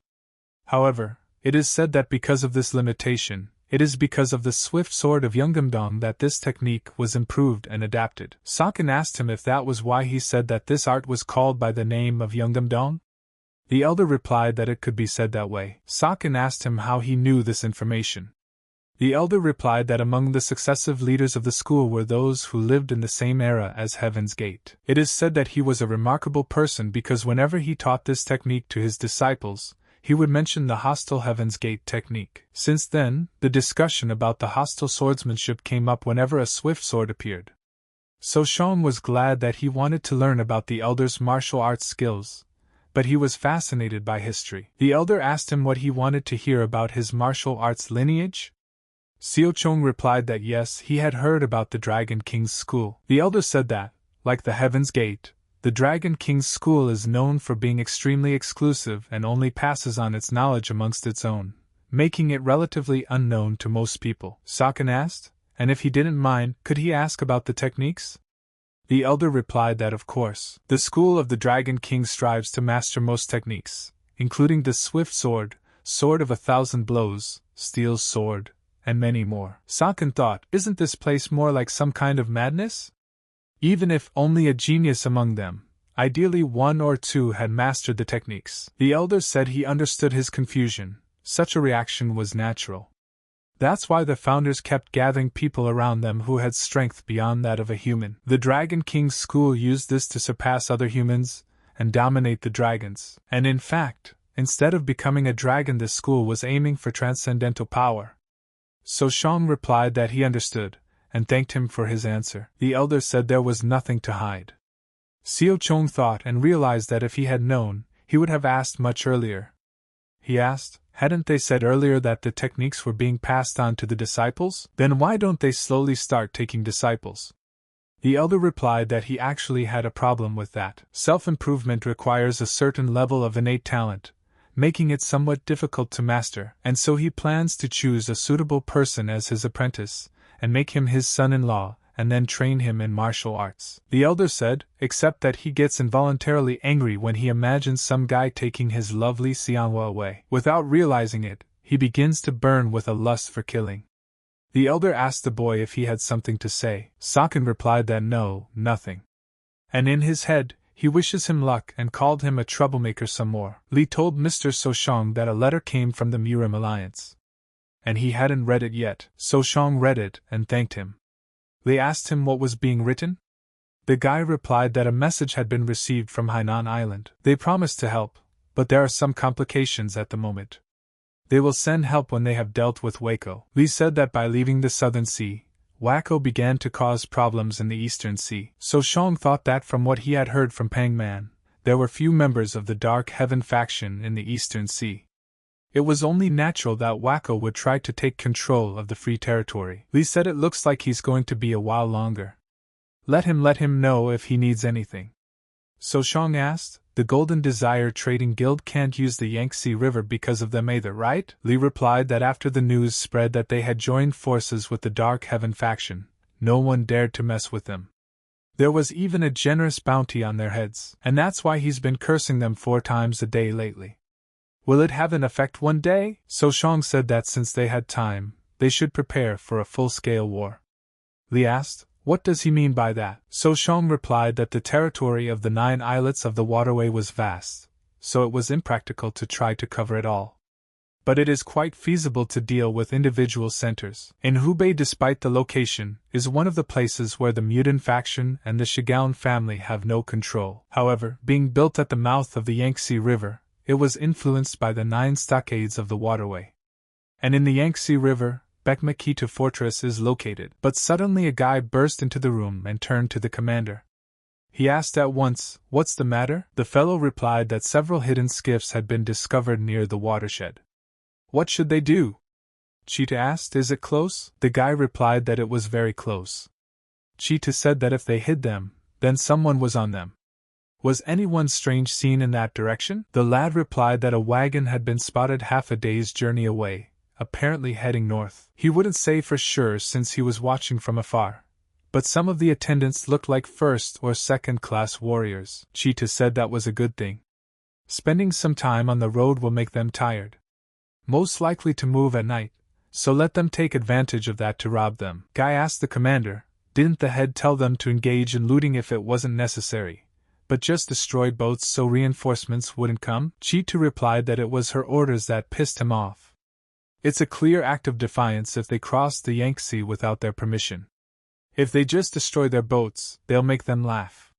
He thinks he needs to teach them a lesson. Here it was night, and the boats were at sea, and slowly trying to swim to the shore.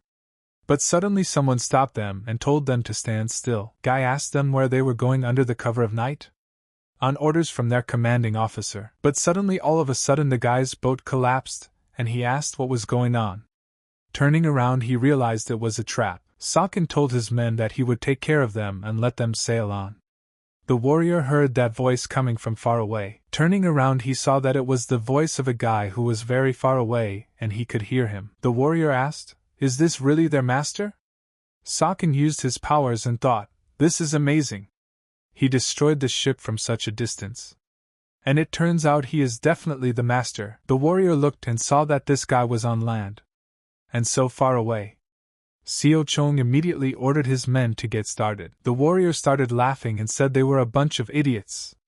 He could stay and just watch from a distance. He asked if they knew who they were messing with. They are the men of the ruler of the Yangtze, Bekma Chitu of the 9 Islands waterway. And he is his follower. Seo Chong replied that he was talking too much. The warrior saw Sakin, and under the light, he noticed that he had plum blossom clothes. Could it be the Wasan faction?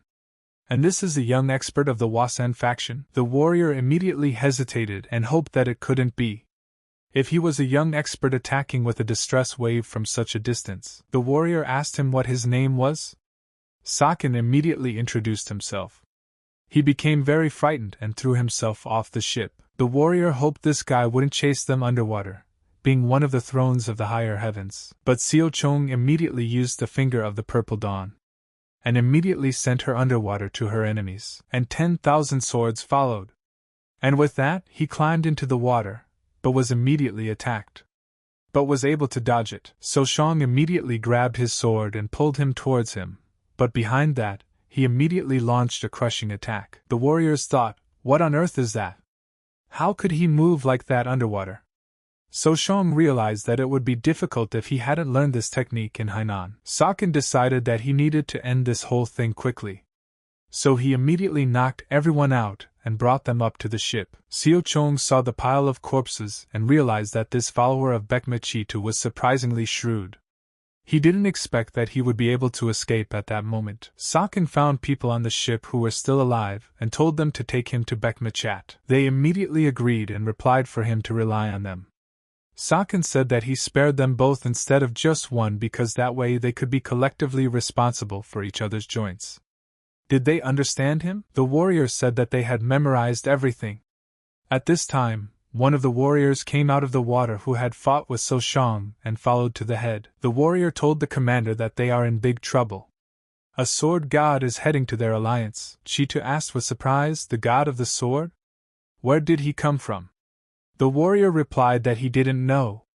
He appeared unexpectedly during the raid. Chitu got angry and realized that he was planning to destroy their base. He asked how many people were with him. The warrior replied that, like he said earlier, there were a few first and second class warriors. Chitu asked with surprise, what? What does that mean? Or does he mean he doesn't have an army? The warrior replied that was correct. Chitu said he's an idiot. And it's not like he can't fight well in water. The warrior replied that Siakan is a monster even in water. The head said they are all useless, and asked what should he just do with them. Suddenly, Chitu thought and said that this was an opportunity for him. The warrior was surprised and asked, opportunity? Chitu replied that yes, he did. An opportunity granted to him by the heavens, or rather the river. He would kill So Shang, and the Dark Heaven faction would impress his power and reward him generously. And in addition to Baekma Chitu Stockade, he will also lead the 18 stockades of the Redwood Forest. The warrior asked his subordinates what they were doing. Let them make preparations immediately. Chitu said that the sword god will be here soon. We should give him a proper welcome. From now on, Baekma Chitu's castle will be the best in the world. The warrior said that they had arrived. So Shang used his gaze and said that many people had arrived to meet them. Saken said that he would agree and went to the rock. Chitu was overjoyed when he saw him and saw that he was coming to him. Saken wouldn't even talk to him, and immediately flew into him with his foot. Shotu told his soldiers to quickly throw him into the water. Chitu introduced himself. Siakan asked with surprise, Baekma Chitu, and said that he shouldn't have kicked him without even talking to him. Chitu replied that it was all right, it was his own fault. And he thought, how can he travel faster on the river than on land? Saken asked him if there were any abductees in this stockade. But Chitu was greatly surprised at such a question. Seo Chong immediately put the sword in front of him and said that he thought highly of him. The head of one of the 18 islands could not be obtained by force alone, so he had to be very smart. And he thinks that Chitu wouldn't try to hide anything in a situation like this. Is he right? Chetu says no. They're here, inside the stockade. Saken said to then order their men to release all the captives. Chitu immediately agreed to his terms. Chitu said as he let everyone go. Seo Chong looked at them in surprise and thought, how many people are there? So Shang said not to worry. After all, he is here to save them. The hostages asked, the sword god? Siakong told them that was correct. He asked them if they knew anything about Baekma Chitu. The hostage replied that they had not learned much while being imprisoned. They were all kidnapped in different places. Some of them lived in the Yangtze floodplain, while others lived in mountainous areas. Saken asked with surprise, in different places? The hostage replied that yes. They sent them to work when there was a request for labor. Saken asked, really? And immediately thanked them for telling him everything. Saken said they did everything they could to help them get home. This is for their journey. The hostage replied that he was very grateful to them for saving them. Saken said that he asked that they accept the money as compensation for their hard work. The hostage responded and thanked them for such a giveaway. Seo Chong turned to Chuet and said that he probably knows what he wants to ask. Let him tell him everything he knows about the Dark Heaven faction. And the first thing he should do was to tell him about the death of the former supreme head of the Red Forest, Meng Gang. He understood that in the Red Forest, just like in the Demon Temple, the law of the jungle was in effect. Yihong Haran is a master of martial arts and also possesses outstanding intelligence. Siakon realized that it wasn't very valuable information. It was unlikely that it would tell him anything important, considering they had a confrontation with their supreme head not too long ago. Sakin showed the paper and asked if the information was accurate. Kita replied that it was. The marked hiding places and transportation routes used by the Red Forest Ostrogs, including Bake Makita's Ostrog. Soshong said that he liked it. And immediately he put before them a decree that this place would be destroyed, and it's the least he can do for those who have been imprisoned here. But as promised, he would not kill them. The warrior asked him if he was kidding. But Seo Chong heard the words and immediately kicked him in the leg. He asked, "Do they think cooperation will atone for their sins of the past?" But the warriors asked the head to wake up. The warrior came to the head and said that Bake Michita's stockade had been destroyed. Heron was surprised and asked how this could have happened. The warrior replied that he had checked the information several times. Heron said that it was a hoax. The head of Cheetah's stockade may not be starry-eyed, but he is strong and smart enough. She doesn't understand how someone could destroy a fortress guarded by 500 men. It would have taken several times that many troops. How did they get through undetected? The warrior replied that there was no large army. Heron asked with surprise, "What?" The warrior said that there was only one man. Heron asked, "Alone? What the hell is this nonsense?" The warrior replied, "Something was Sakin. They say it's all the work of the sword god." Heron got really angry and broke her desk and said Sakin is a vile and lying creep. Heron realized in her head that she knew that one of the thrones of the higher heavens was a monster. But such a thing was simply impossible. Heron said that some hideouts on the Yangtze River would be exposed. So let them act cautiously, and they would need to inform her before taking any action. The warrior listened and asked what about the Dark Sky faction. Heron replied that since they know, so do they.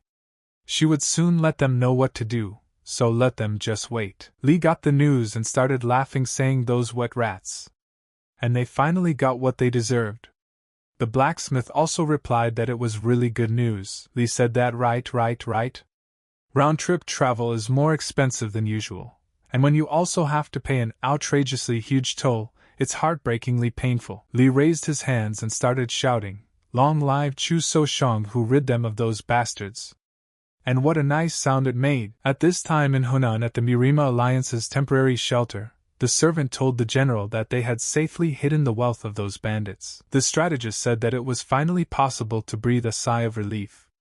The commander supported and replied that the sword god had indeed made a significant contribution. Su, too, said that for a long time they had been in trouble in many ways for lack of money. The Murima Alliance had lost most of their military funds during the attack on the headquarters in Hefei.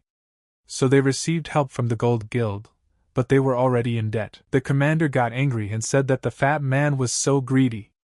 He has so much wealth and still doesn't dare to spend it in the name of justice. The second commander also decided to say that even if he deducted half of the amount he already had, it would still be enough, and it would be better not to talk such nonsense in the presence of a man as rich as the king. The commander replied that, in any case, in this way they had raised a little money for military needs. Strategist replied that is correct.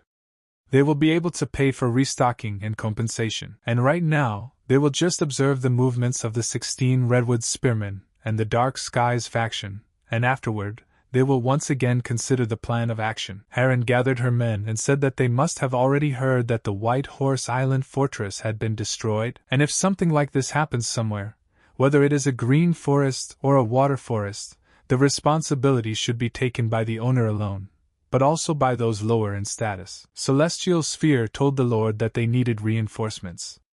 As he had mentioned earlier, the Murima Alliance's hideout was now surrounded by their supporters' territory. Although it was originally thought that the previous raids would wipe out more than half of the Murim Alliance, but due to his gaffe and lack of skills, they are now at a disadvantage. The head said he understood.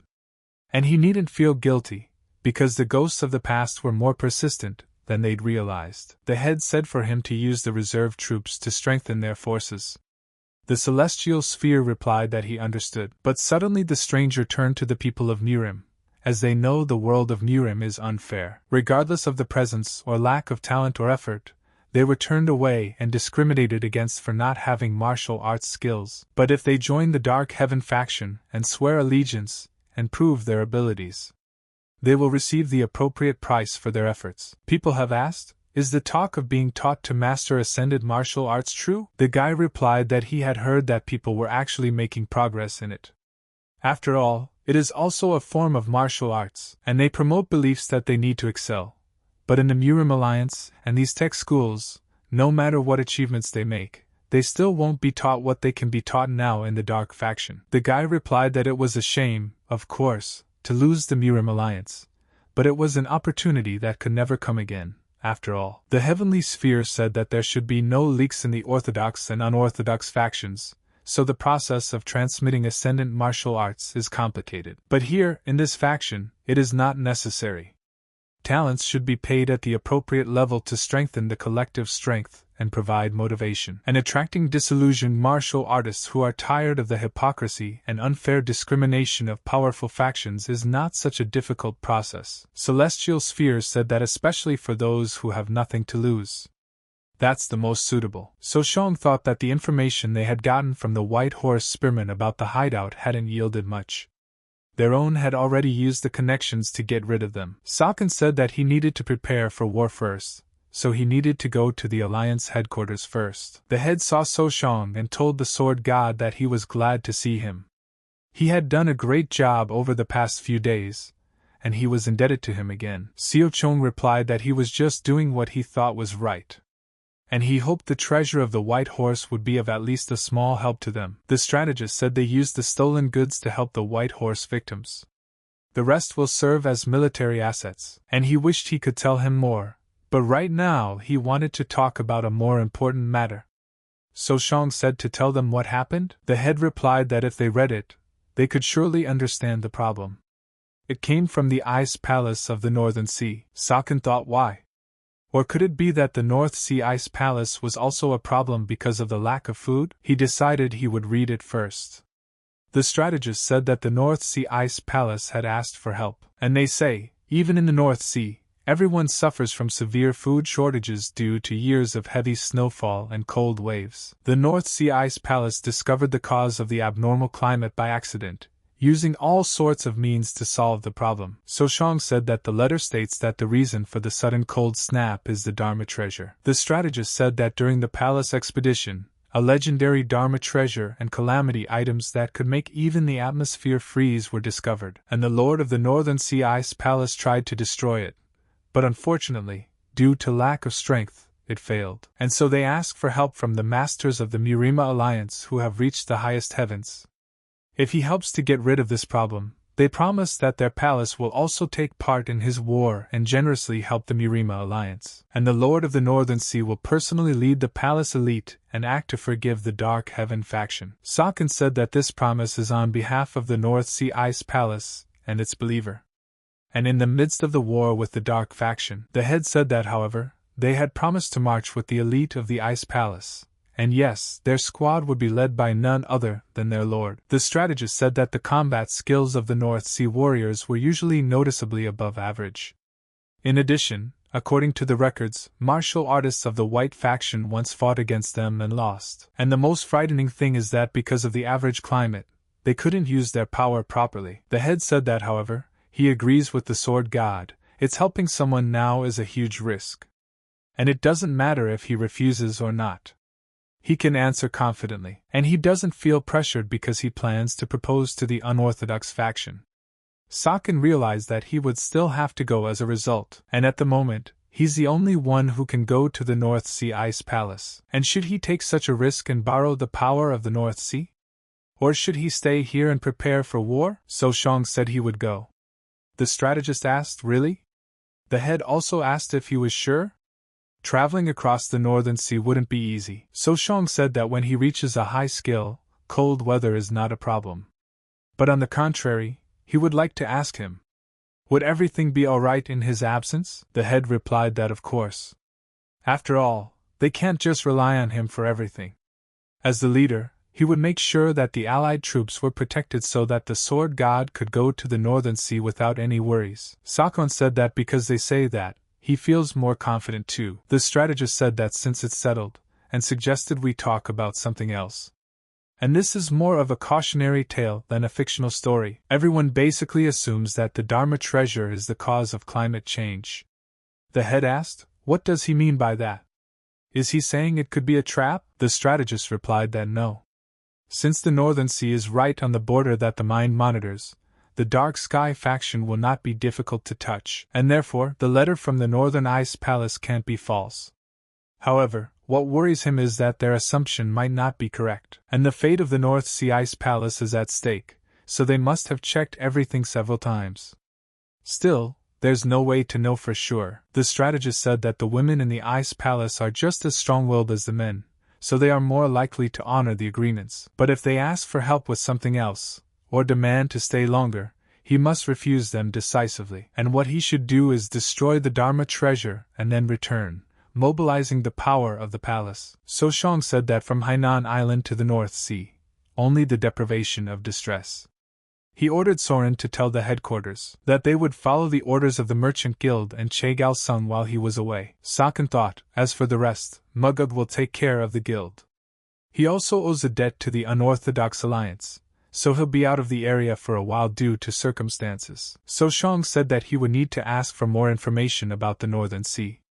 If they cooperated, he would help him conceal his departure from the Central Plains. Siakan was thinking hard at this moment, should he take Soren with him? But then he stopped and remembered that he didn't have enough inner strength, so he might freeze to death. He decided that if the need to upgrade his black iron armor was a necessity, he would take the fire spear with him. And it was a pity, it would have helped him a lot with the Northern Sea, and he had heard that there were many elixirs buried under the snow. He should at least get his hands on a few of them. Upon arriving at MTNAK started sneezing and said that they had just arrived in Bohewin, and it was already very cold. Saken asked her with surprise, is that true? Nak replied that he seemed quite comfortable, but it was just stuffy in here. Saken asked Soren what she thought. She replied that resistance to heat and cold allows for long ambushes. Nak told her brother that she had a question about ghosts. Saken looked at her strangely, and replied that she should ask. Nak said it was about their clothes. Is it possible that Soren's clothes and the other ghosts like him? Saken got angry and asked what was he talking about. She was dressed the same way during her first visit to the Ghost Valley. Nak said that, and yet these clothes, it's too much. Saken said no. Where did that kind of thinking come from anyway? Nak replied that Wave Sword Phoenix Duan Lihua said that every man has a different fetish. Saken said that Nak's ghost clothes are arranged so that they cling to the body as much as possible, which is an advantage for assassins. They move faster and more stealthily in it. And the rustling of clothing in the wind can cause problems. Nak said it was clear to her now. Saken asked in surprise, the misunderstanding resolved? But suddenly Soren said there they were. But suddenly, unexpectedly, they looked and saw that wolves were heading towards them. Suddenly, a girl came out of the hay and told them to introduce and name their target. Siak Hong immediately introduced himself and also said that he was from the Wasen faction. The girl said that she had heard he was young, but who would have thought that such a great master would be barely in his 20s? So Shang replied, making sure he was sure it was him. Otherwise, how else would he have been in the right place at the right time? The girl said he was right. So Shang showed his sword and asked if this would fit as evidence. The girl was immediately surprised and saw that it was purple chi. Never would she have thought that it actually existed. The girl said that she asks for forgiveness, for they are messengers sent by the Ice Palace. And she asks that they forgive him for his rudeness. Seo Chung said that they could be understood, let them not worry. The girl replied that she thanked him for his generosity, and she'd like to introduce herself, but the weather's getting bad. There's probably a storm coming in a couple hours, and asked them at once to get into the sled. Saken thought that they say the Ice Palace is made up of only women, just like the Ami faction. The girl asked the guy if he happened to have any food with him. Siak Hong replied that he had brought pagudin. The girl said that she would recommend consuming it beforehand. The natural energy contained in the food would evaporate as they approached the palace. Seo Chung thought that the value of food in their settlement was incredibly high. It looked like the situation was extremely dire. Here came the storm and the girl said it would take a week to reach the palace. So Shang replied to tell her about Beihai and the Ice Palace. The girl agreed and said that long ago, the head of the palace had led the people deep into Bohewin. However, at some point, a conflict between the newcomers and the locals led to war, and after a successful investigation, peace was restored and an ice palace was erected. And after that, The history of Bohewin resembled that of the Central Plains in terms of the confrontation of various forces, the struggle for resources, and disputes over territory. The only difference is the position of men and women. Bohewin is a female faction, So Shang asked. Is it because Bohewin's original martial art, Hanshwagong, is not suitable for men? The girl was surprised and asked how did he know. And that's right, to resist the cold of Bohewin, everyone is required to study Hanshwagong. Being a yin technique, it is not suitable for men and is harmful to them. Not only will they not be able to achieve much, but they will also lose the opportunity to have children, and over 70% of their babies are girls. And she should have advance warning. Compared to the Central Plains in the palace, he might be confused by something. The girl led him to the mansion and told him that they had finally arrived.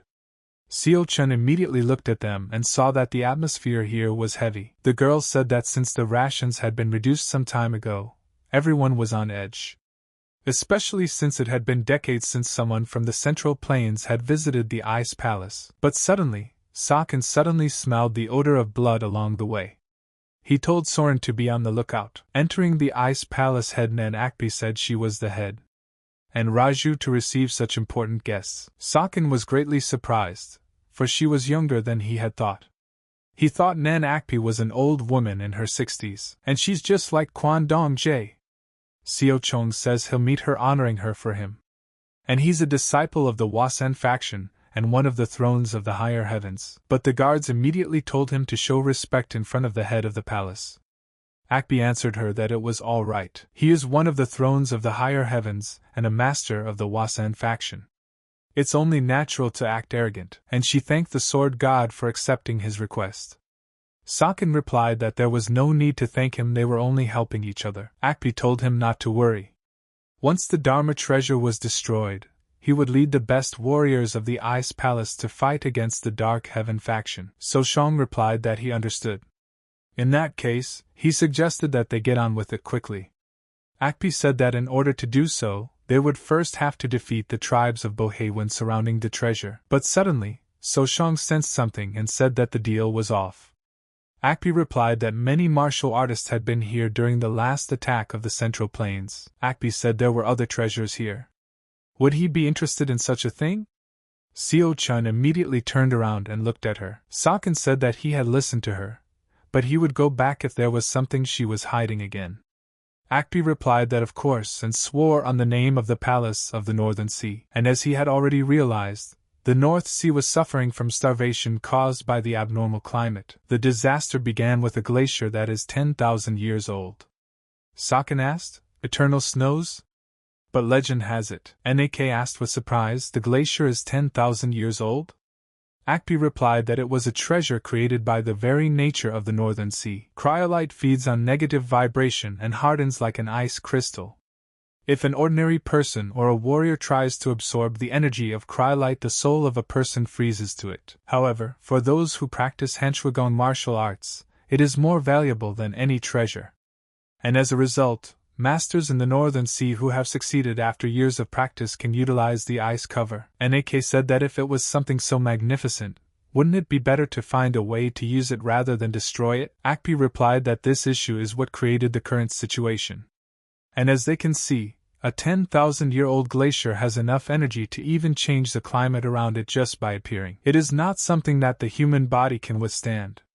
Rather, it will absorb the negative vibrations held by humans, just as it has absorbed the energy of the Northern Sea before. The problem is that some tribes in the North Sea don't think so.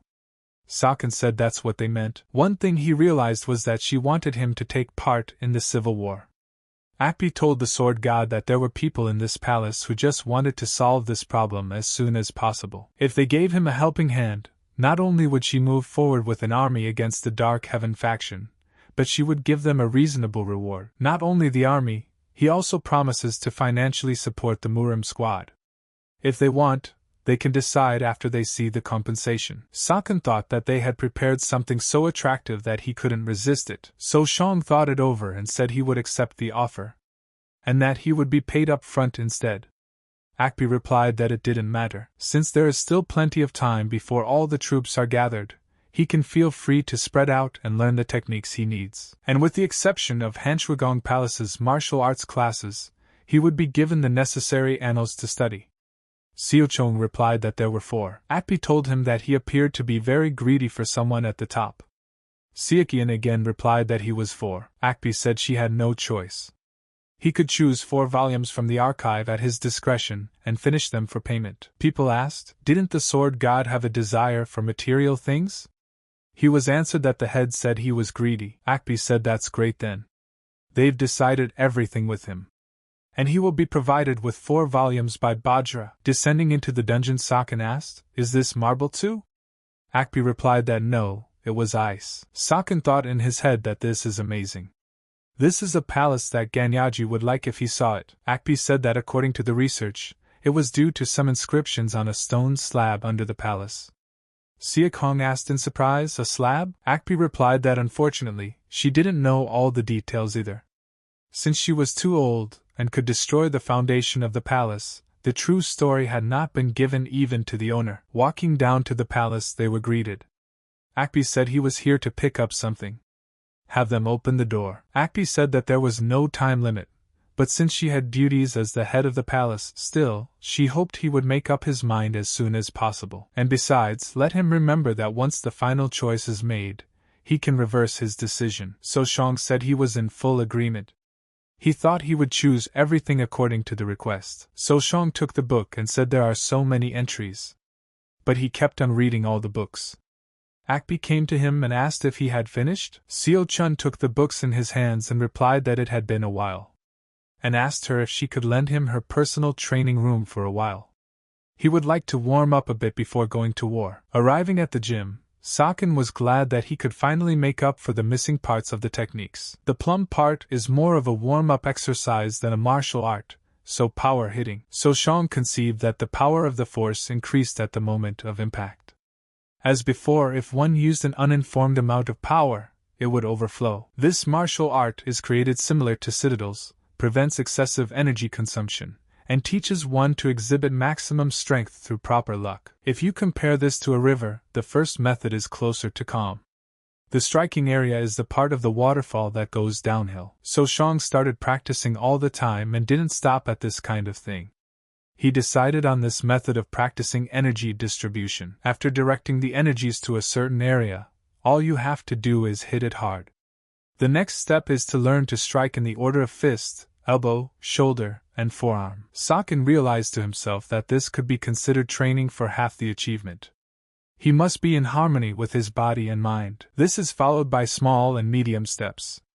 Instead of sharp, more light. He wants regular wide steps. The movements should be simple and concise, so they are easy to repeat, but even the posture adds power when striking. This is an appropriate method that can play well in combination with the sword. And there are 3 more steps in addition to the basic one, so it would be good to adapt these stances to other techniques. The next volume is about the palm technique, but suddenly reading the book he was caught in the resonating palm of his hand. He hadn't expected to find anything about such a technique in the North Sea. According to legend, the 8 was enough to shake not only humans, but also the underworld. Spot martial arts. Touching the enemy with the palm of his hand was enough to cause the enemy's body to vibrate and shatter. Seo Chong wondered if it was really possible to manipulate the flow of ki with this technique.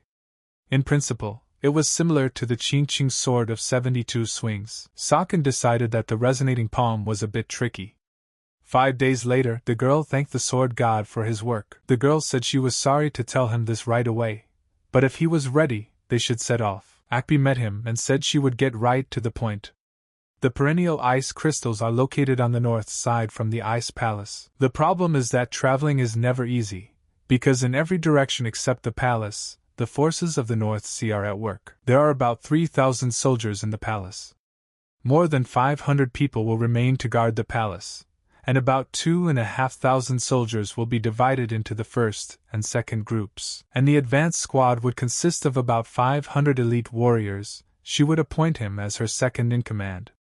Seo Chong asked in surprise, "Deputy Commander?" Akbi replied that she knew what he was worried about.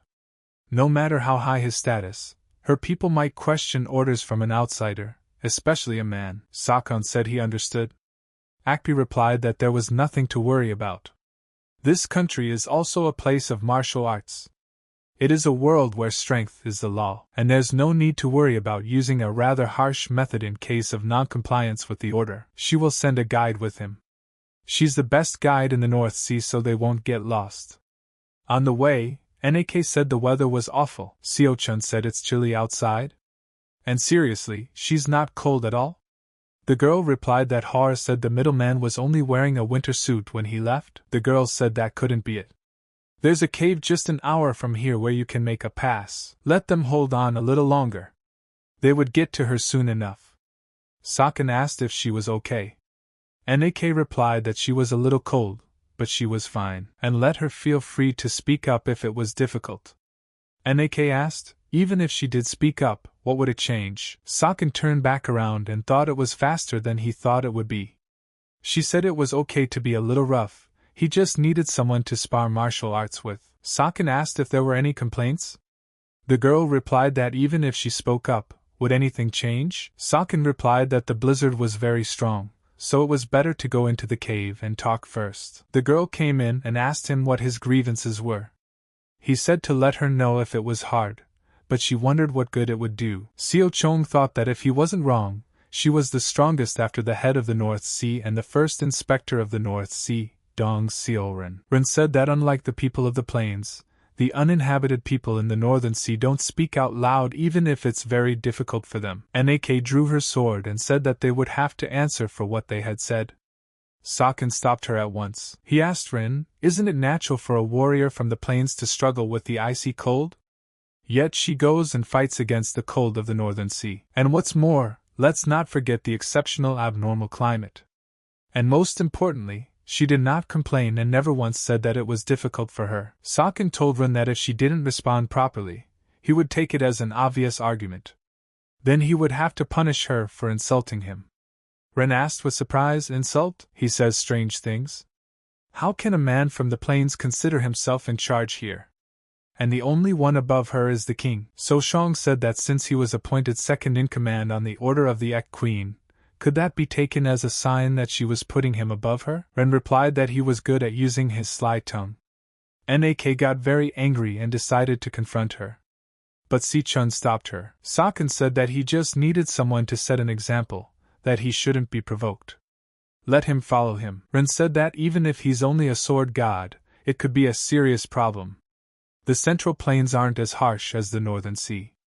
And in the end, he seems to be underestimating her. Once outside, Ren told him to pull out his sword. Si-chun replied that he wouldn't need it to fight her. Ren thought she didn't know what he was thinking, but wasn't it crazy to confront her with her bare hands? She immediately pounced on him, and didn't even realize he would be so strong and fast. Ren thought she would show him that not only a sword, even a volcano could freeze in the Northern Sea. Seo-chun immediately realized that it wasn't just years, but steel. And immediately stepped back a bit, but Ren said he was a fool. Ren asked, how would he be able to confront the god of the Northern Sea without a weapon? He's definitely finished. But Sakan simply placed his palm, and stopped her blade. Ren was greatly surprised and didn't understand how this could have happened. Sakan saw the sword and realized it was the same spirit sword he had heard about. Still, what he had deduced came in handy, and immediately with her other hand, she used a punch force attack. And Rin didn't expect this and got what she deserved. Everyone was surprised and didn't even understand how this could happen. Siakon thought, did he use more power than he needed? The others asked, what was that just now? A fist, not a sword. They couldn't believe he could defeat her with one blow. Nak thought hard and realized that he had used the ghost art before, but this time it was a different technique. Ren realized her mistake and said she apologized for being disrespectful. And for her tactlessness. And also for being rude to the boss and his man. Nak said it worked better than she thought it would. The girl said the same thing, which was natural. It was due to the fact that she had simply underestimated the sword god, and as a born warrior, she recognizes and respects an opponent who is stronger than her, even if it's a man. Sakan said he would apologize as well, and hopes she will help him as the vanguard of the advance team from now on. Ren replied that of course. Would he mind if she asked him a few questions? Sakan asked, which ones? Ren said he didn't know much about the masters from the plains, but had heard that volcanic waves were a prestigious sword. The martial art that knocked him down, was it an airspace art? Seo-chong replied that he was only moving moderately. And what's more, the blizzard has subsided a bit, so have them get ready to go out. Ren replied that she understood. The girl told Saken that there were more outstanding warriors in this northern sea than she thought. Among them are the representative forces that Intelligence Commander Manhwa will tell her about, and to his middle, Makar is a rare male master in the North Sea. The girl said that among the tribes in the North Sea, the stories of settlers and indigenous people should be emphasized. After the head of the Ice Palace set foot on the shore of the Northern Sea, over time, the tribes began to disagree. This created many problems, and the Sowa are the indigenous people who have lived in this northern sea since ancient times, building ice houses. Saken thought hard about the names Saha and Sowa. The boy replied that the enemy they would have to fight would be Seowa. Saken said that it was a fight between several elites. The girl replied that that was correct. To the west are Saha and to the east are Seowa. The advance party attacks the mountain along the southern mountain range of the icy Ishan Valley from the start. Both Saha and Sowa are not a cause for concern because they never form an alliance, as both are not particularly fond of outsiders. And after that the head of the Ice Palace will take care of the rest. The problem is traveling through the southern mountain range. It is famous for its harshness, but has become even more bizarre because of the abnormal climate. They may step there thinking it is earth, but it is actually snow, so there are cases of falling under the rock. Nak asked how he was going to explain that martial art. Saken realized that he had no reason to hide it from her, but she might be shocked to hear that he had mastered Sappa's martial arts. So Shang hugged her and said that he tells her in advance, and he can be trusted. He has circumstances why he can't tell her the truth now. It would be good if she understood. Nak said that he was too close to her. But then the girl interrupted them and said that she was sorry to interrupt the atmosphere, but something had happened. So Shang asked, the enemy? They still haven't gotten out of the southern mountain range? Seowa? Sawa? The girl replied that it was neither. Saken turned back around and asked, is Bigfoot even normal? And isn't it just a monster from legends? The girl replied that it was strange. They usually avoid meeting humans. Saken said that maybe the food shortage in the Northern Sea didn't only affect humans. Ren replied that the problem was that unfortunately it wasn't good for them. Sasquatch immediately swooped down on them from the snowdrift. But Soshong blocked his blow and said that their strength was monstrous, and said he picked the wrong place to land, and punched him in the ribs with Sasquatch's fist. But after hitting them so hard, Soshong saw that they were outnumbered. He ordered them all to get ready. He said to be careful, they are very strong. And he would leave the details up to them. Soshong saw that these snowmen had fur that was good. Even though he is bipedal, he is not a human but a monster. Can he be replaced by a lack of food? The girl told them to gather a squad of at least 3 people.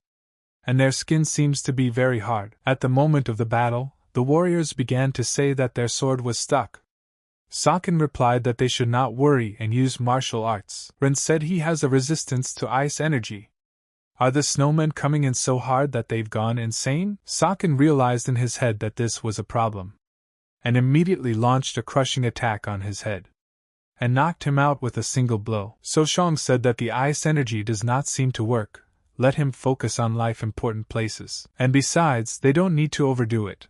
Let them try to combine their efforts into a squad of 6 or 7, and if they can handle it, it will need to be addressed, no matter where they are. Everyone replied that everything was fine and they understood. Saken headed off to the side and decided to have them sit on his tail. Saken decided to immediately pull out his blade, and immediately cut the Sasquatch into small pieces. Saken saw in the moment of battle that his men were in trouble and decided to help by plunging his sword into his head. He saw that the others were confused and said, now, let them attack while they are confused. They all pounced on the snowmen, and Soshong told them not to let the moment pass. Have them cut the tendons on his legs, and don't overdo it. But suddenly a loud voice came from behind the mountain, and everyone stopped immediately. Saken rejoiced, and said that the chief had come. Saken decided to fight him himself, and fired several knives into his body, but they didn't even hurt him and just bounced off to the side. Saken was greatly surprised and realized that he used all his power, but he can't believe that he just caught them. He seems to be more reasonable. So Shang said he would take charge, let him take care of the others for now. Sasquatch threw a strong punch, and he steadied himself against it. But Sasquatch was not confused and immediately grabbed him with both hands. But Seo Chong was not confused and punched him with his fist. But after that, he pulled out his sword, and decided and cut him to pieces and take advantage of his speed. Ren asked, was the sword god even human?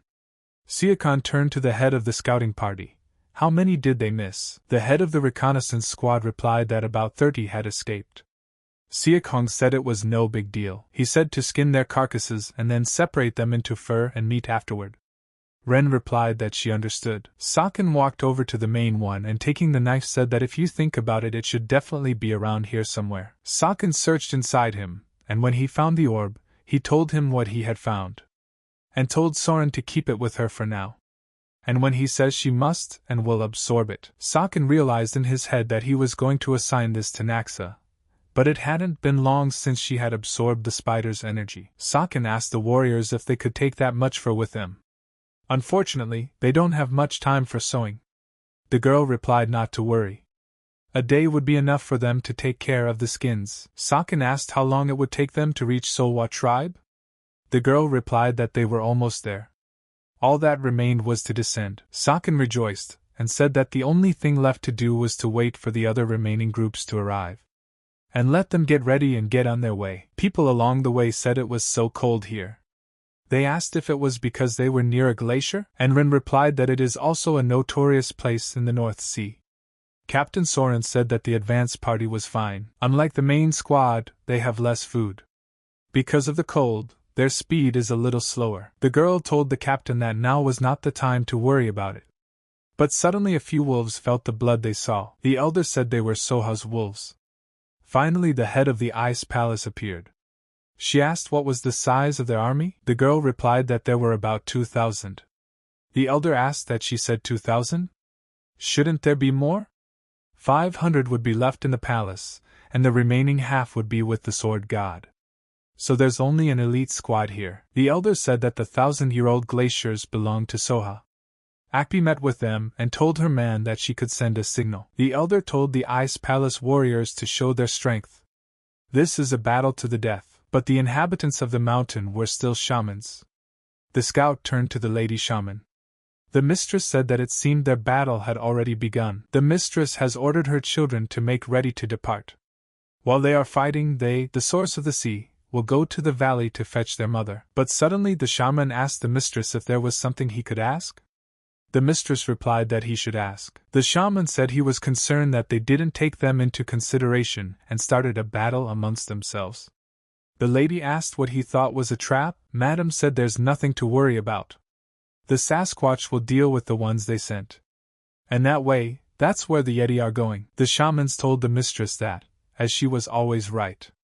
The mistress replied that even if they were the elite of the Ice Palace, it was difficult to deal with snow people in this weather. She commanded them to use their souls to sense it. Let them use the power of the sleeping mother under the ice, and she will tell them who is the leader of the Northern Sea. They are born in the waters of the Northern Sea, are friendly with nature, and can control even Sasquatches. They are the true leaders of the North Sea. The girl asked Saken what they should do. The boy replied that he seemed to have explained, so it was time to go. Ren took charge of the army and throwing herself off the mountain she ordered that it was time for them to go. The shamans were surprised and asked what was going on. Shaman Sama realized that these were the Ice Palace warriors. Could it really be the pelt of a Sasquatch? But suddenly one of the shamans swooped down on Nak and said that this wench wasn't from the North Sea, right? Mrs. Shaman saw that things were going very badly and started screaming. The warriors turned around and saw that here, something was going on with the shaman. Mrs. Shaman asked them what they were even doing. She can't just watch this. She realized that she had prepared this for the Ice Palace owner. But given the situation, he had no choice. Sakon walked up to her and asked, "Did it happen so fast?" And he got a very strong chill. Madam Shaman asked, "Who is he?" Sakon immediately placed his blade in front of her, and shattered her mask without even touching it. Sakon said one of the thrones of the higher heavens, Wasen faction master Yo. The elder said that the lord of the northern gate must die, and that would weaken them greatly. But the warriors shouted to her to beware, she is dangerous. And immediately after these words, swiftly the enemies attacked. The enemy said they're weak assholes from the Ice Palace. And she'll bury them all here. There'll be a sacrifice to their Saha. But suddenly the enemy was attacked, and she didn't understand how this could happen. She was greatly surprised and asked where from. The girl was saying that she had to get up first. But suddenly she saw that part of her body was a little cold. Really, who can use the millennial glacier technique?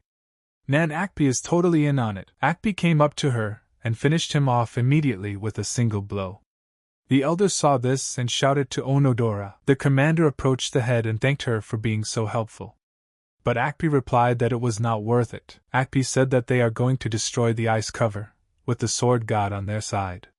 She doesn't need to save too much energy, and besides, she assessed the situation on that hill. They were doing better than she expected. Akpi used her powers immediately after those words and told them to freeze. But her powers were even stronger, and with her technique, she froze every last one of them. The elder realized that it was a divine ice palm.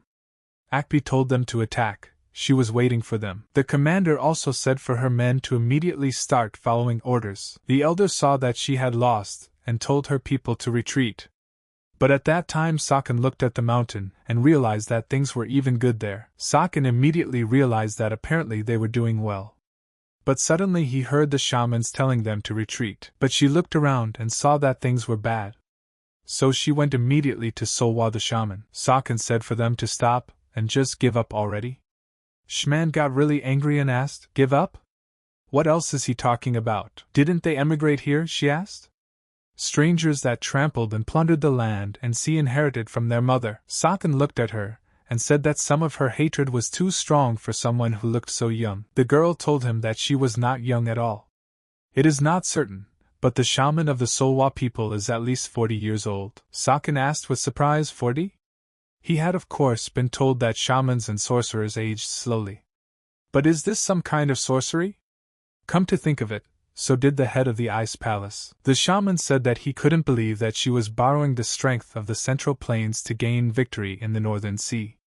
In that case, it should not be forgotten that they are a tribe of mixed blood, and if they act like that, she will not sit idly by either. And let the children of the North Sea show him their wrath, blinded by greed, taking the lives of those to whom this land belongs, those who destroy the world, crush their arrogance with their desperation. But with her power, she turned her minions into a monster, and they were ready to devour everything with their sharp teeth. A bloody war had begun. Ren told his men to gather, and not to be distracted. This is their last fight. Seo Chong immediately applied the 27th Plum Blossom Punch. A smashing strike of plum petals. Saken destroyed everyone in front of him and asked where the shaman was. Nak replied that she wasn't here, but suddenly the warrior pounced on her, and said how could she keep her eyes open in the middle of a fight. But suddenly he felt a pain in his leg.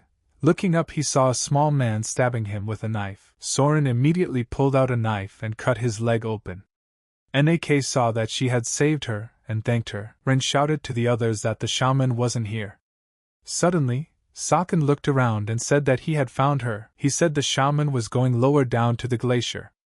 On the other side where Akpi was fighting, she was victorious, and the enemies voluntarily surrendered. The elder shouted to her men that they were all cowards and told them to get up and fight now. Akpi said she was blinded by greed. Let her think about how ugly she could be. Akpi asked her, does she long for the palace?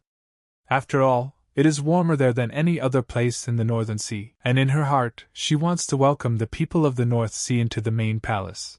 But there are already too many of them. The elder said she was cursed. And someday, the Northern Sea will swallow the Ice Palace too. Akpi saw that a north wind had come in. The captain approached her, and said she was listening to her. Akpi replied that she would leave her up here. She needs some elite soldiers and needs to head downstairs. And she joined the sword god. Akpi met up with Soshong, and suddenly they saw that they weren't alone. And Rin got really angry when she saw that. But Akpi stopped her and told her to wait. The shaman said that she would make them regret pissing her off. Seo Chun thought with wonder in his mind, is this really a monster? Akpi said that although her appearance had become extraordinary, she would not be able to withstand the energy of the glacier as long as she was human. The shaman said that was correct.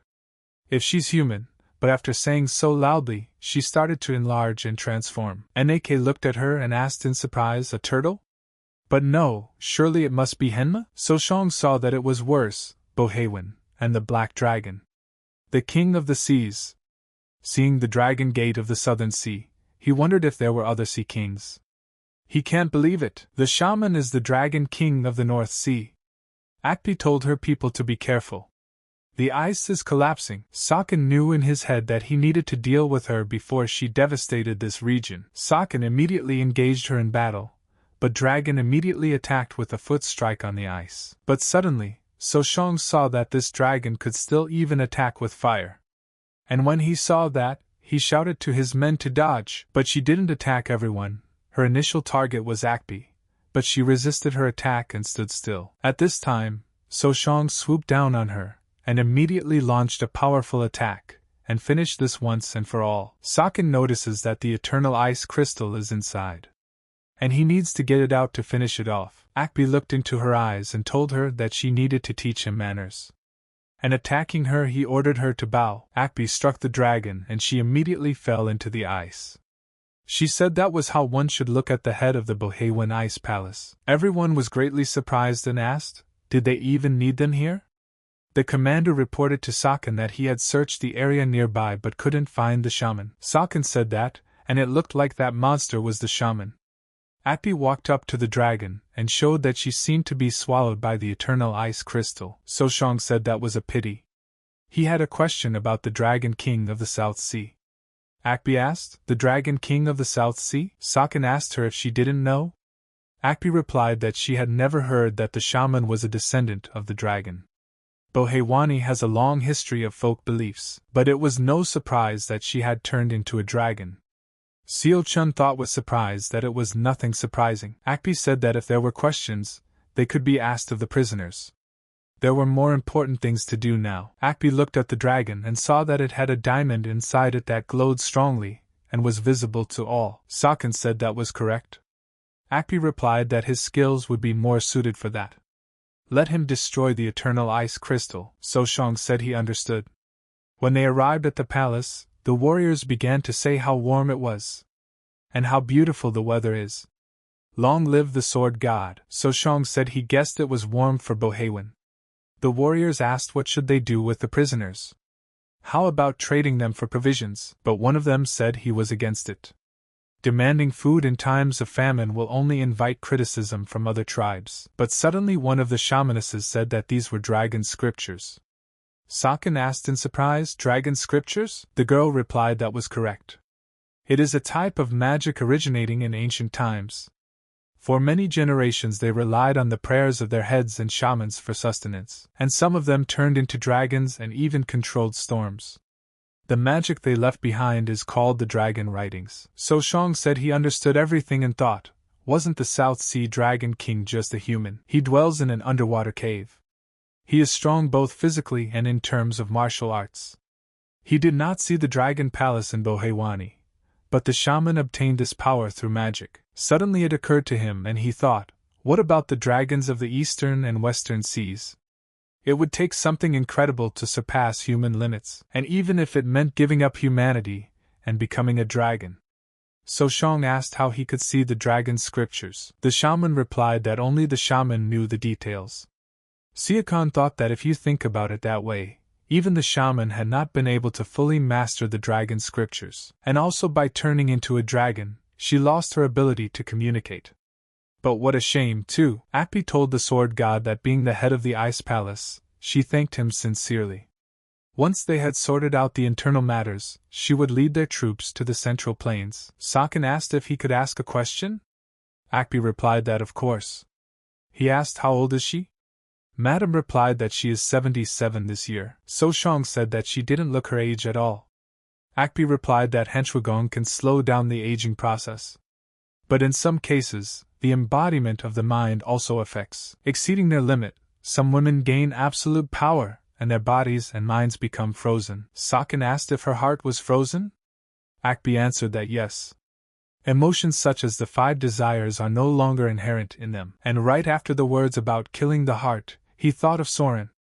Seo Chun asked, Will there be any difficulties with mind realization? Akbi replied that no. Heart freezing, on the other hand, simplifies the process. If one considers mind embodiments as a deeper form of mind appeasement, then heart freezing makes it easier to achieve. Sakin asked her with surprise, is it true? Akbi asked him, was that all he wanted to know? The guy replied another question. Had the heart freeze robbed her of all emotion altogether? Akbi replied that not really. You could say that her emotions were extremely faded compared to the others. Sakin asked, what if the heart was not frozen but dead? Would there have been a chance to heal it? Akbi replied that it was a rather strange question. She would like to know something too. He asked if it was true that on the Central Plains, recovery meant improvement. Nak was telling the sword god that the lady didn't look very happy. She hoped he hadn't made any mistake. Sakin replied that he was only concerned about his homeland. Nak asked what was the matter? The boy replied that he had a ray of hope and then suddenly disappeared. Sakin said that he wouldn't be disappointed, he wouldn't have expectations. Nak replied that it was true. Nak apologized to her brother and asked him to forgive her for raising her voice. Indeed, if he hadn't expected anything, he wouldn't have been disappointed. But without expectations, there would be no hope at all, and so let her not give up. Sakin said that she was right. Soren replied that without hope of success, one can't even allow for its possibility. And surely there must be a way. The girl said in parting that she thanked them for their help in solving the problem. And she hopes that they will meet again in the future. Nak said she was worried about the state of affairs in the Central Plains. Sakin answered her that nothing significant was about to happen. But upon arriving in the Central Plains they saw a letter that said some of the 5 mountain sword factions had betrayed them. And the Wasen faction was attacked. The 5 mountain sword factions along with the Wasen faction include the Sun-san, Tae-san, Han-san, and Hen-sen factions, and among the chaotically emerging and disappearing factions. Sword factions are renowned for their long history and focus on honing and perfecting sword techniques. As a result, the 5 mountain sword factions gained considerable influence in the martial arts world. Their representatives were invited to all sorts of tournaments and festivities to show their friendship, and that's why they were trustworthy. The strategist asked the scout what was the suspicious activity in Shanxi. The guy replied that things were out of control, but suddenly doors opened in front of them and told them that they had come to help. The members of the 5 sword mountain factions must help each other, and they will never betray. Kamwandi, the head of the Hen-sen faction, asked the enemies, are they crazy? Kuro said that there is chaos going on in the Murime. Fakum was also supportive, and replied that this was correct. Sathei asked Kamwambi, doesn't he think the current Murime are rotten? Let him think carefully. He was asked what he thought was the reason for the recent exodus of people from the Light faction. People are tired of the oppression of the weak and the usurpation of the powerful, and among which are the Begging faction and the 9 great factions. Sathei asked, not counting the Wasen faction, aren't the 5 mountain sword factions in the same situation? And she had been put in charge of the 5 sword mountain factions simply because they had the support of the Begging faction and the 9 great factions, and they began to be treated as their subordinates. And no matter how much they tried to change the situation, the hierarchy remained unchanged. And if there's only one way to change the chaotic world of Murime, and they can fix it through reform, Wunbi replied that they are all crazy here. Do they think he will join those who mock and kill people? And when did the 5 mountain sword factions end up in such a pathetic state? Kuro got angry and told him to watch his mouth. Wunbi said that although it might be annoying, but the position in the 5 mountain sword factions didn't change because Wa-san is the greatest faction. And isn't that where masters like Plum Blossom Swordsman or Chu Sakin appear? Let them think about why the Wasen faction is considered the strongest in Muten. Kuro said to tell him immediately what they hadn't tried hard enough. Wunbi replied that wasn't he too old to talk about such things? Murime, even though society is truly rotten, it is wrong to turn a blind eye to injustice because of power. Kuro got very angry and told him to shut up immediately. But Sathei raised his hand and told him to calm down. Kuro told him to get out of the way immediately. He's not authorized to give him orders. Sud said it's a different matter. A special punishment awaits him. Wunbi asked in surprise, special punishment? Sathei replied that in their last meeting he had made himself a mud of the Wasen faction. Since he refused his offer, he gave him a gift. Wunbi asked in surprise, a gift? Sathei replied, the fall of the Wasan faction at the hands of the other 3 members of the 5 mountain sword factions, and periodically have him put out poison so he can't use the power, and have him take it with him. Su replied okay. Sathei went in front of everyone and said that the 5 mountain sword factions no longer exist. From now on, there are only 3 mountain sword factions. At this time in the Murim Alliance in Shinizan branch, Sukonu was told that this was the end of it. Siakon became very angry after saying that and considered it a curse.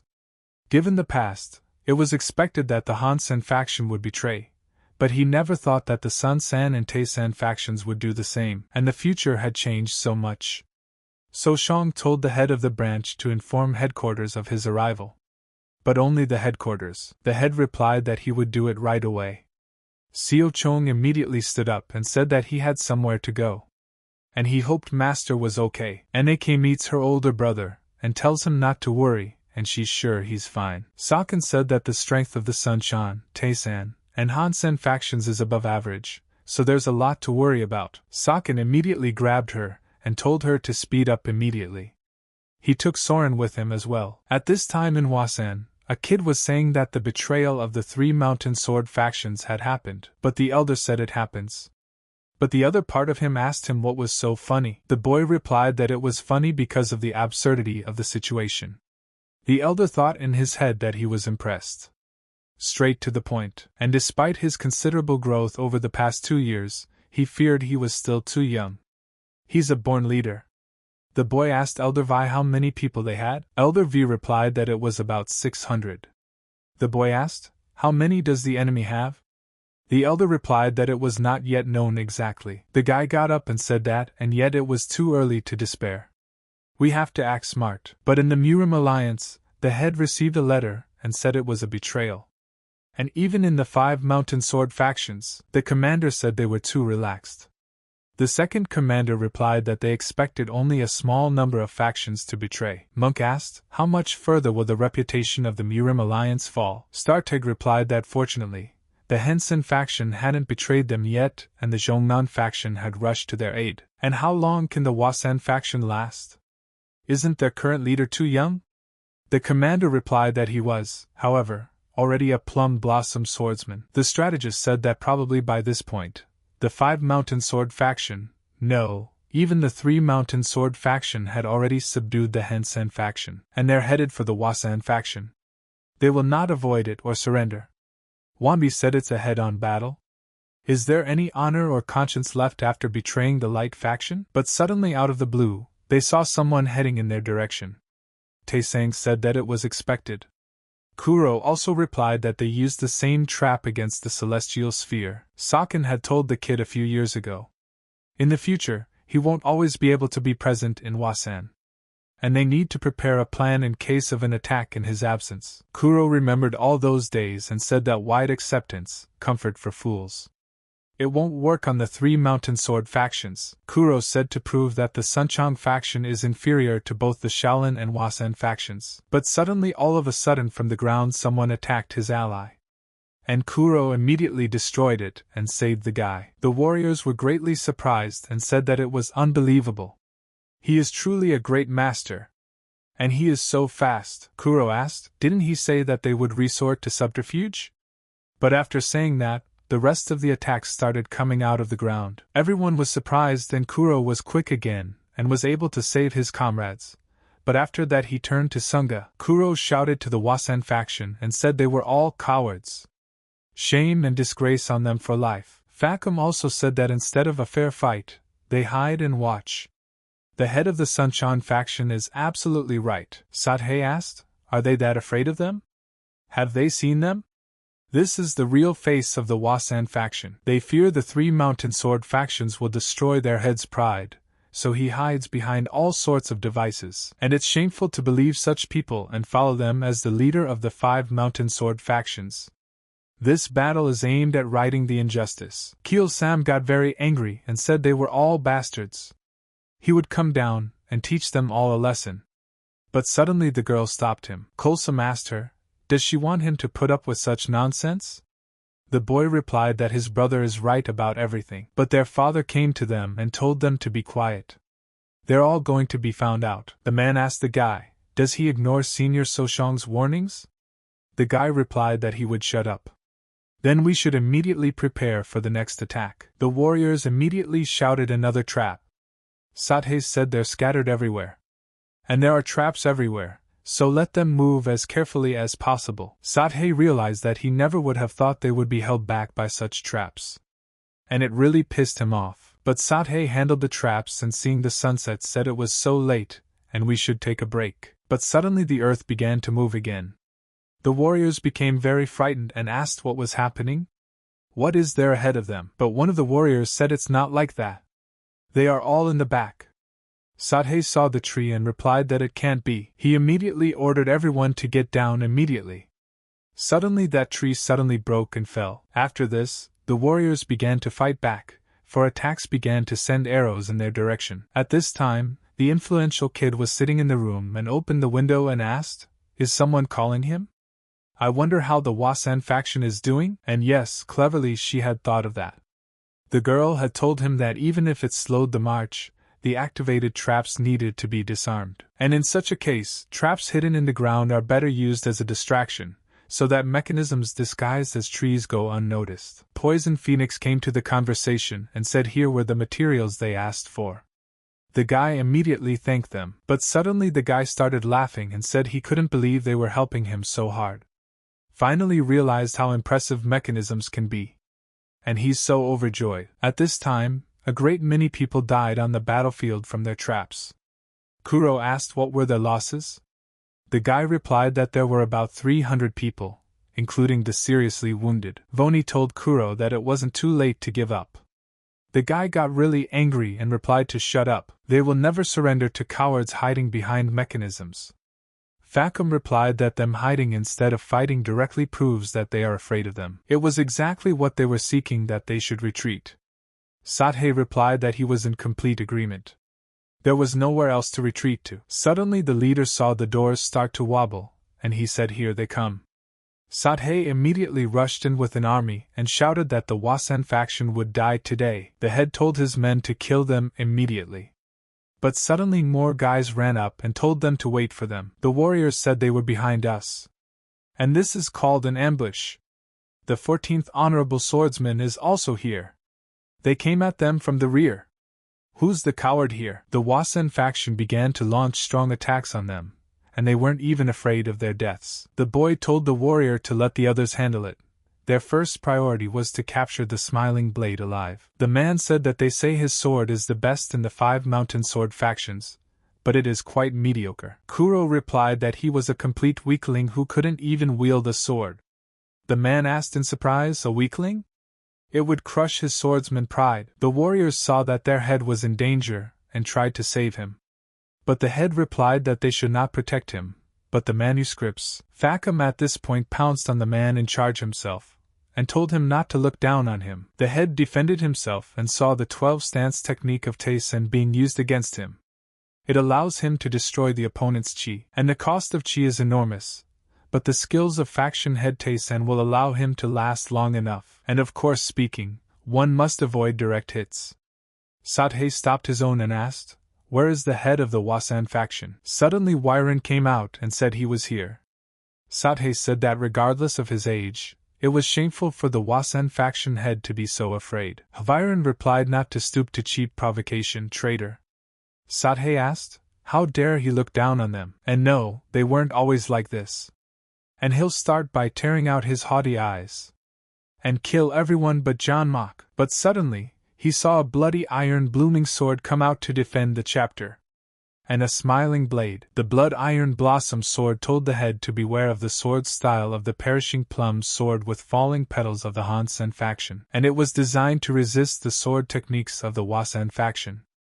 Vyron replied that he understood. Nak tells her brother during the journey that they are almost there.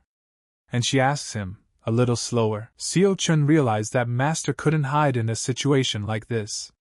If he got hurt, they would beg him to die. But suddenly, a guy jumped on him and asked, how dare he betray the head of the 5 mountain sword faction? The warriors swarmed back and asked, the head of the 5 sword mountain factions? What kind of head is it that maintains his reputation with personal connections and bribes? The guy asked what the hell he was talking about. The warrior told him to get out of the way. He doesn't have time to deal with someone who can't even hold a sword. The guy continued to fight and told San that it wasn't too late to come to his senses. San replied that it wasn't. And it is too late. San said he'd gone too far. And what's more, it's all because of their damn leader. But suddenly the warrior remembered the conversation, how some time earlier on the street the boys had asked, wasn't there one of the 3 silent brothers? The guy said if he knows, he's the one who started the fire and put everyone in danger. He's just a stupid piece of shit. Let them keep him. The warrior asked if he knew what was more important. The plum blossoms. It's all their fault. All because of him. But the girl attacked him back and told him to keep his mouth shut.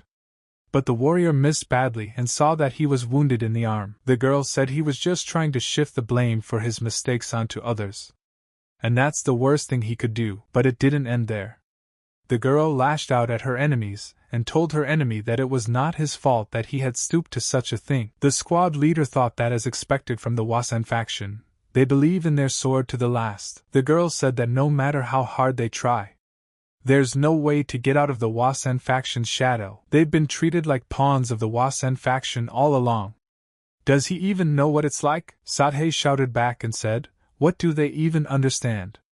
But suddenly something happened, and blood poured out of his mouth like a bucket. The Wasan warriors saw that this was a deviation of Qi. This is not good. Sathei said the followers of the Wasan faction, he will kill every single one of them. Smiling Blade said what is it that he hates so much? Sathei replied that rightly, they cannot understand. Smiling Blade asked, what could they possibly know anyway? But Sathei immediately swooped down on them alone. Smiling Blade said that from the moment she stepped through that gate. Sathei replied that do they realize what it's like to constantly feel the pressure of following the Wasan faction as if they were brainwashed. And maybe they both know what it's like to be unrecognized, even if he's fighting hard. Sathei remembered his childhood and telling his mentor that he was tired. Would they stop already? The mentor replied that it's still not enough. Let him not be lazy, and he must be stronger than the Wasan faction disciples. He shall fulfill his long-held dream. Let him imprint the grudge in his brain, and even in his bones. Sathei got very angry and shouted at the top of his voice, Wasan faction.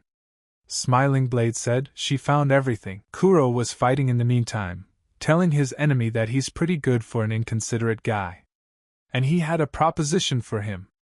If he gives up the Wasan faction now, he'll keep him alive. Wasn't he also discriminated against for not being able to wield a sword in such a self-righteous Wasan faction? The guy replied that he had just criticized him himself for not wielding a sword. Kuro said he was a fool. He will kill him with one blow, but Guy felt that he had almost exhausted all of his strength.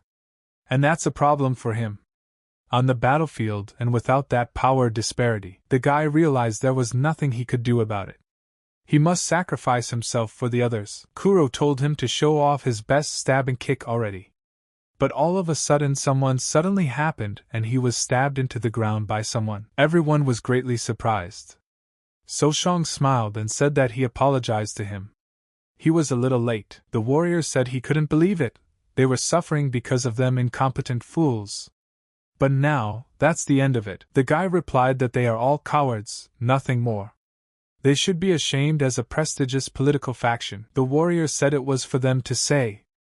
After all, wasn't it because of their faction that they had gotten to this point? Immediately they all jumped on him together.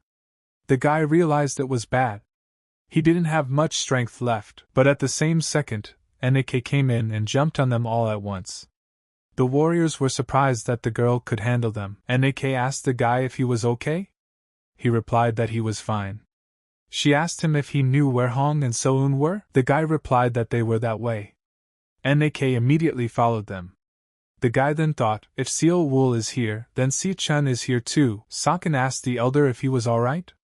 The elder replied that of course he was.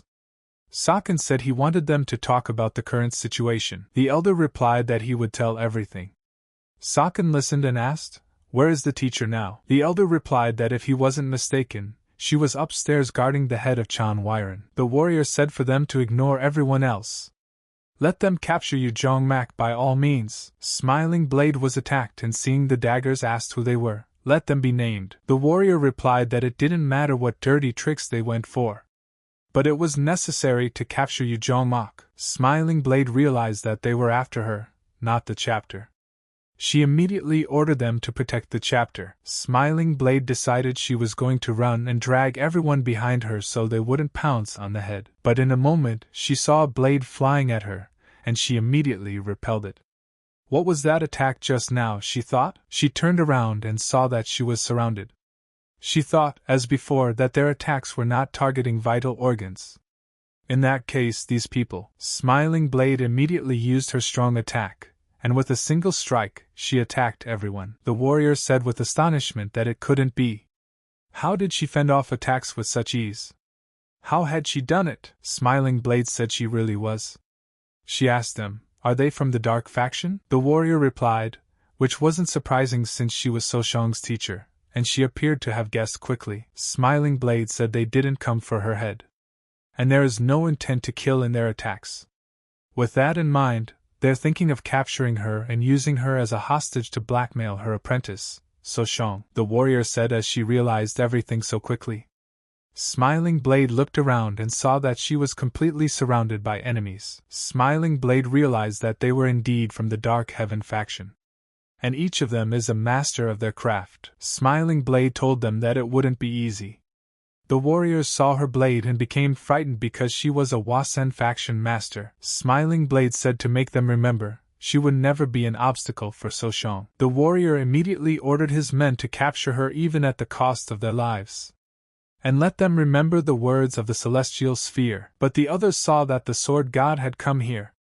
The elder said that the best reinforcements have arrived, and we must show them the strength of the Wasen faction. Fakum was fighting at this point, and seeing all the guys turn their backs on him, and told them not to ignore him. Saken started using his strongest technique, and said that he would finish them off quickly. He immediately used a fan of crumbling cherry petals.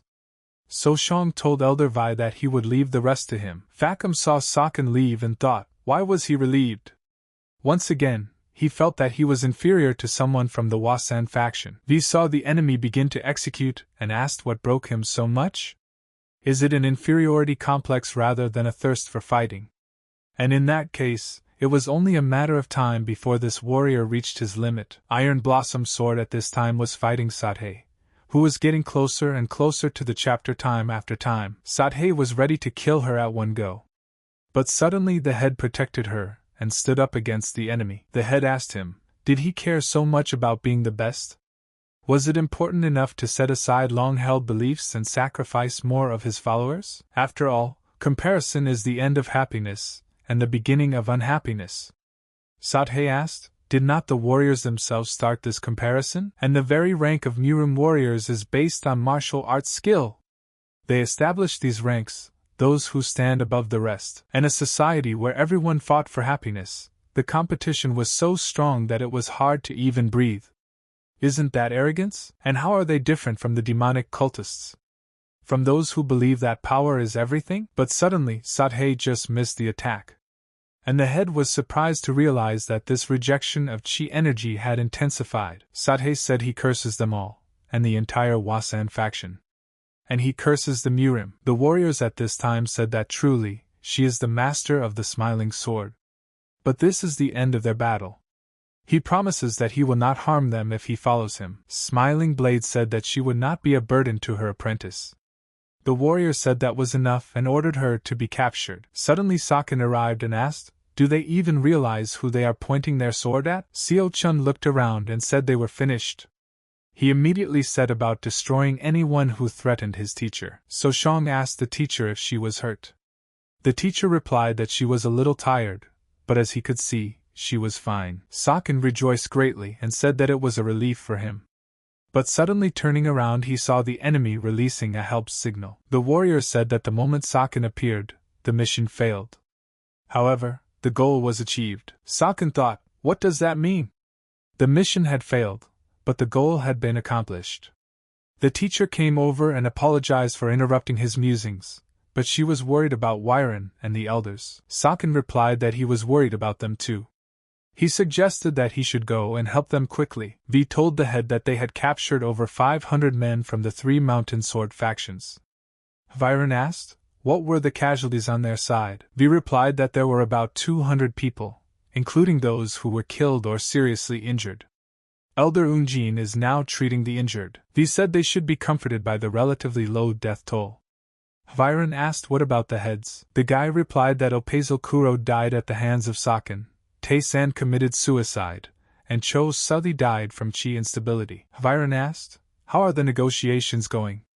The guy apologized and asked if anything would happen if he answered for them. The guy said that as they just heard, the leaders of the 3 mountain sword factions are dead. They have found a representative to negotiate, but unfortunately it will take some time. Some of them are hostile, but he's found people who can persuade. And he thinks it won't take too long. Still, a lot of them don't want to die in vain. The guy said that as a member of the 5 mountain sword faction, he was just doing what he had to do. The elder said that the final decision will be made after the response from the Murim Alliance. He thinks the representatives of the 5 mountain swords faction will negotiate, and is afraid of severe punishment. Viren told them to spare no expense in treating the injured. Also, let them invite experts from outside and give them good remuneration for helping with repairs. The next day, Saken came to the teacher's office and said that he welcomed her. Smiling Blade asked what about the meeting. So Shang replied that he was done with it last night. How could he ignore the teacher's advice? And he congratulates the master, for he was able to break down the wall and reach the highest point of martial arts. The teacher said that since she was being praised by none other than him, there seemed to be no need for false modesty. Saken replied that no, if it wasn't for the teacher's guidance, he wouldn't have achieved anything. It was all thanks to her. Saken asked the teacher, how is she feeling? The teacher replied, she is fine, let him not worry about her. And if he didn't mind, could he tell his teacher what had happened all this time? Saken replied that of course he would. Seo Chong began to tell everything in detail, and said that was the end of it for now. The teacher realized that many people were counting on this child. The teacher said that indeed he had done a very good job. She understood that the Wasan faction, the Light faction, and the entire Murim world were relying on him. But who can this child rely on? Can the country support Soshang? The scout was telling the celestial sphere that everything was correct. The kidnapping of Jongmak failed. The scout told the celestial sphere that everything was correct. The celestial sphere said that it didn't matter anymore. Although it didn't go perfectly, but they had made some progress.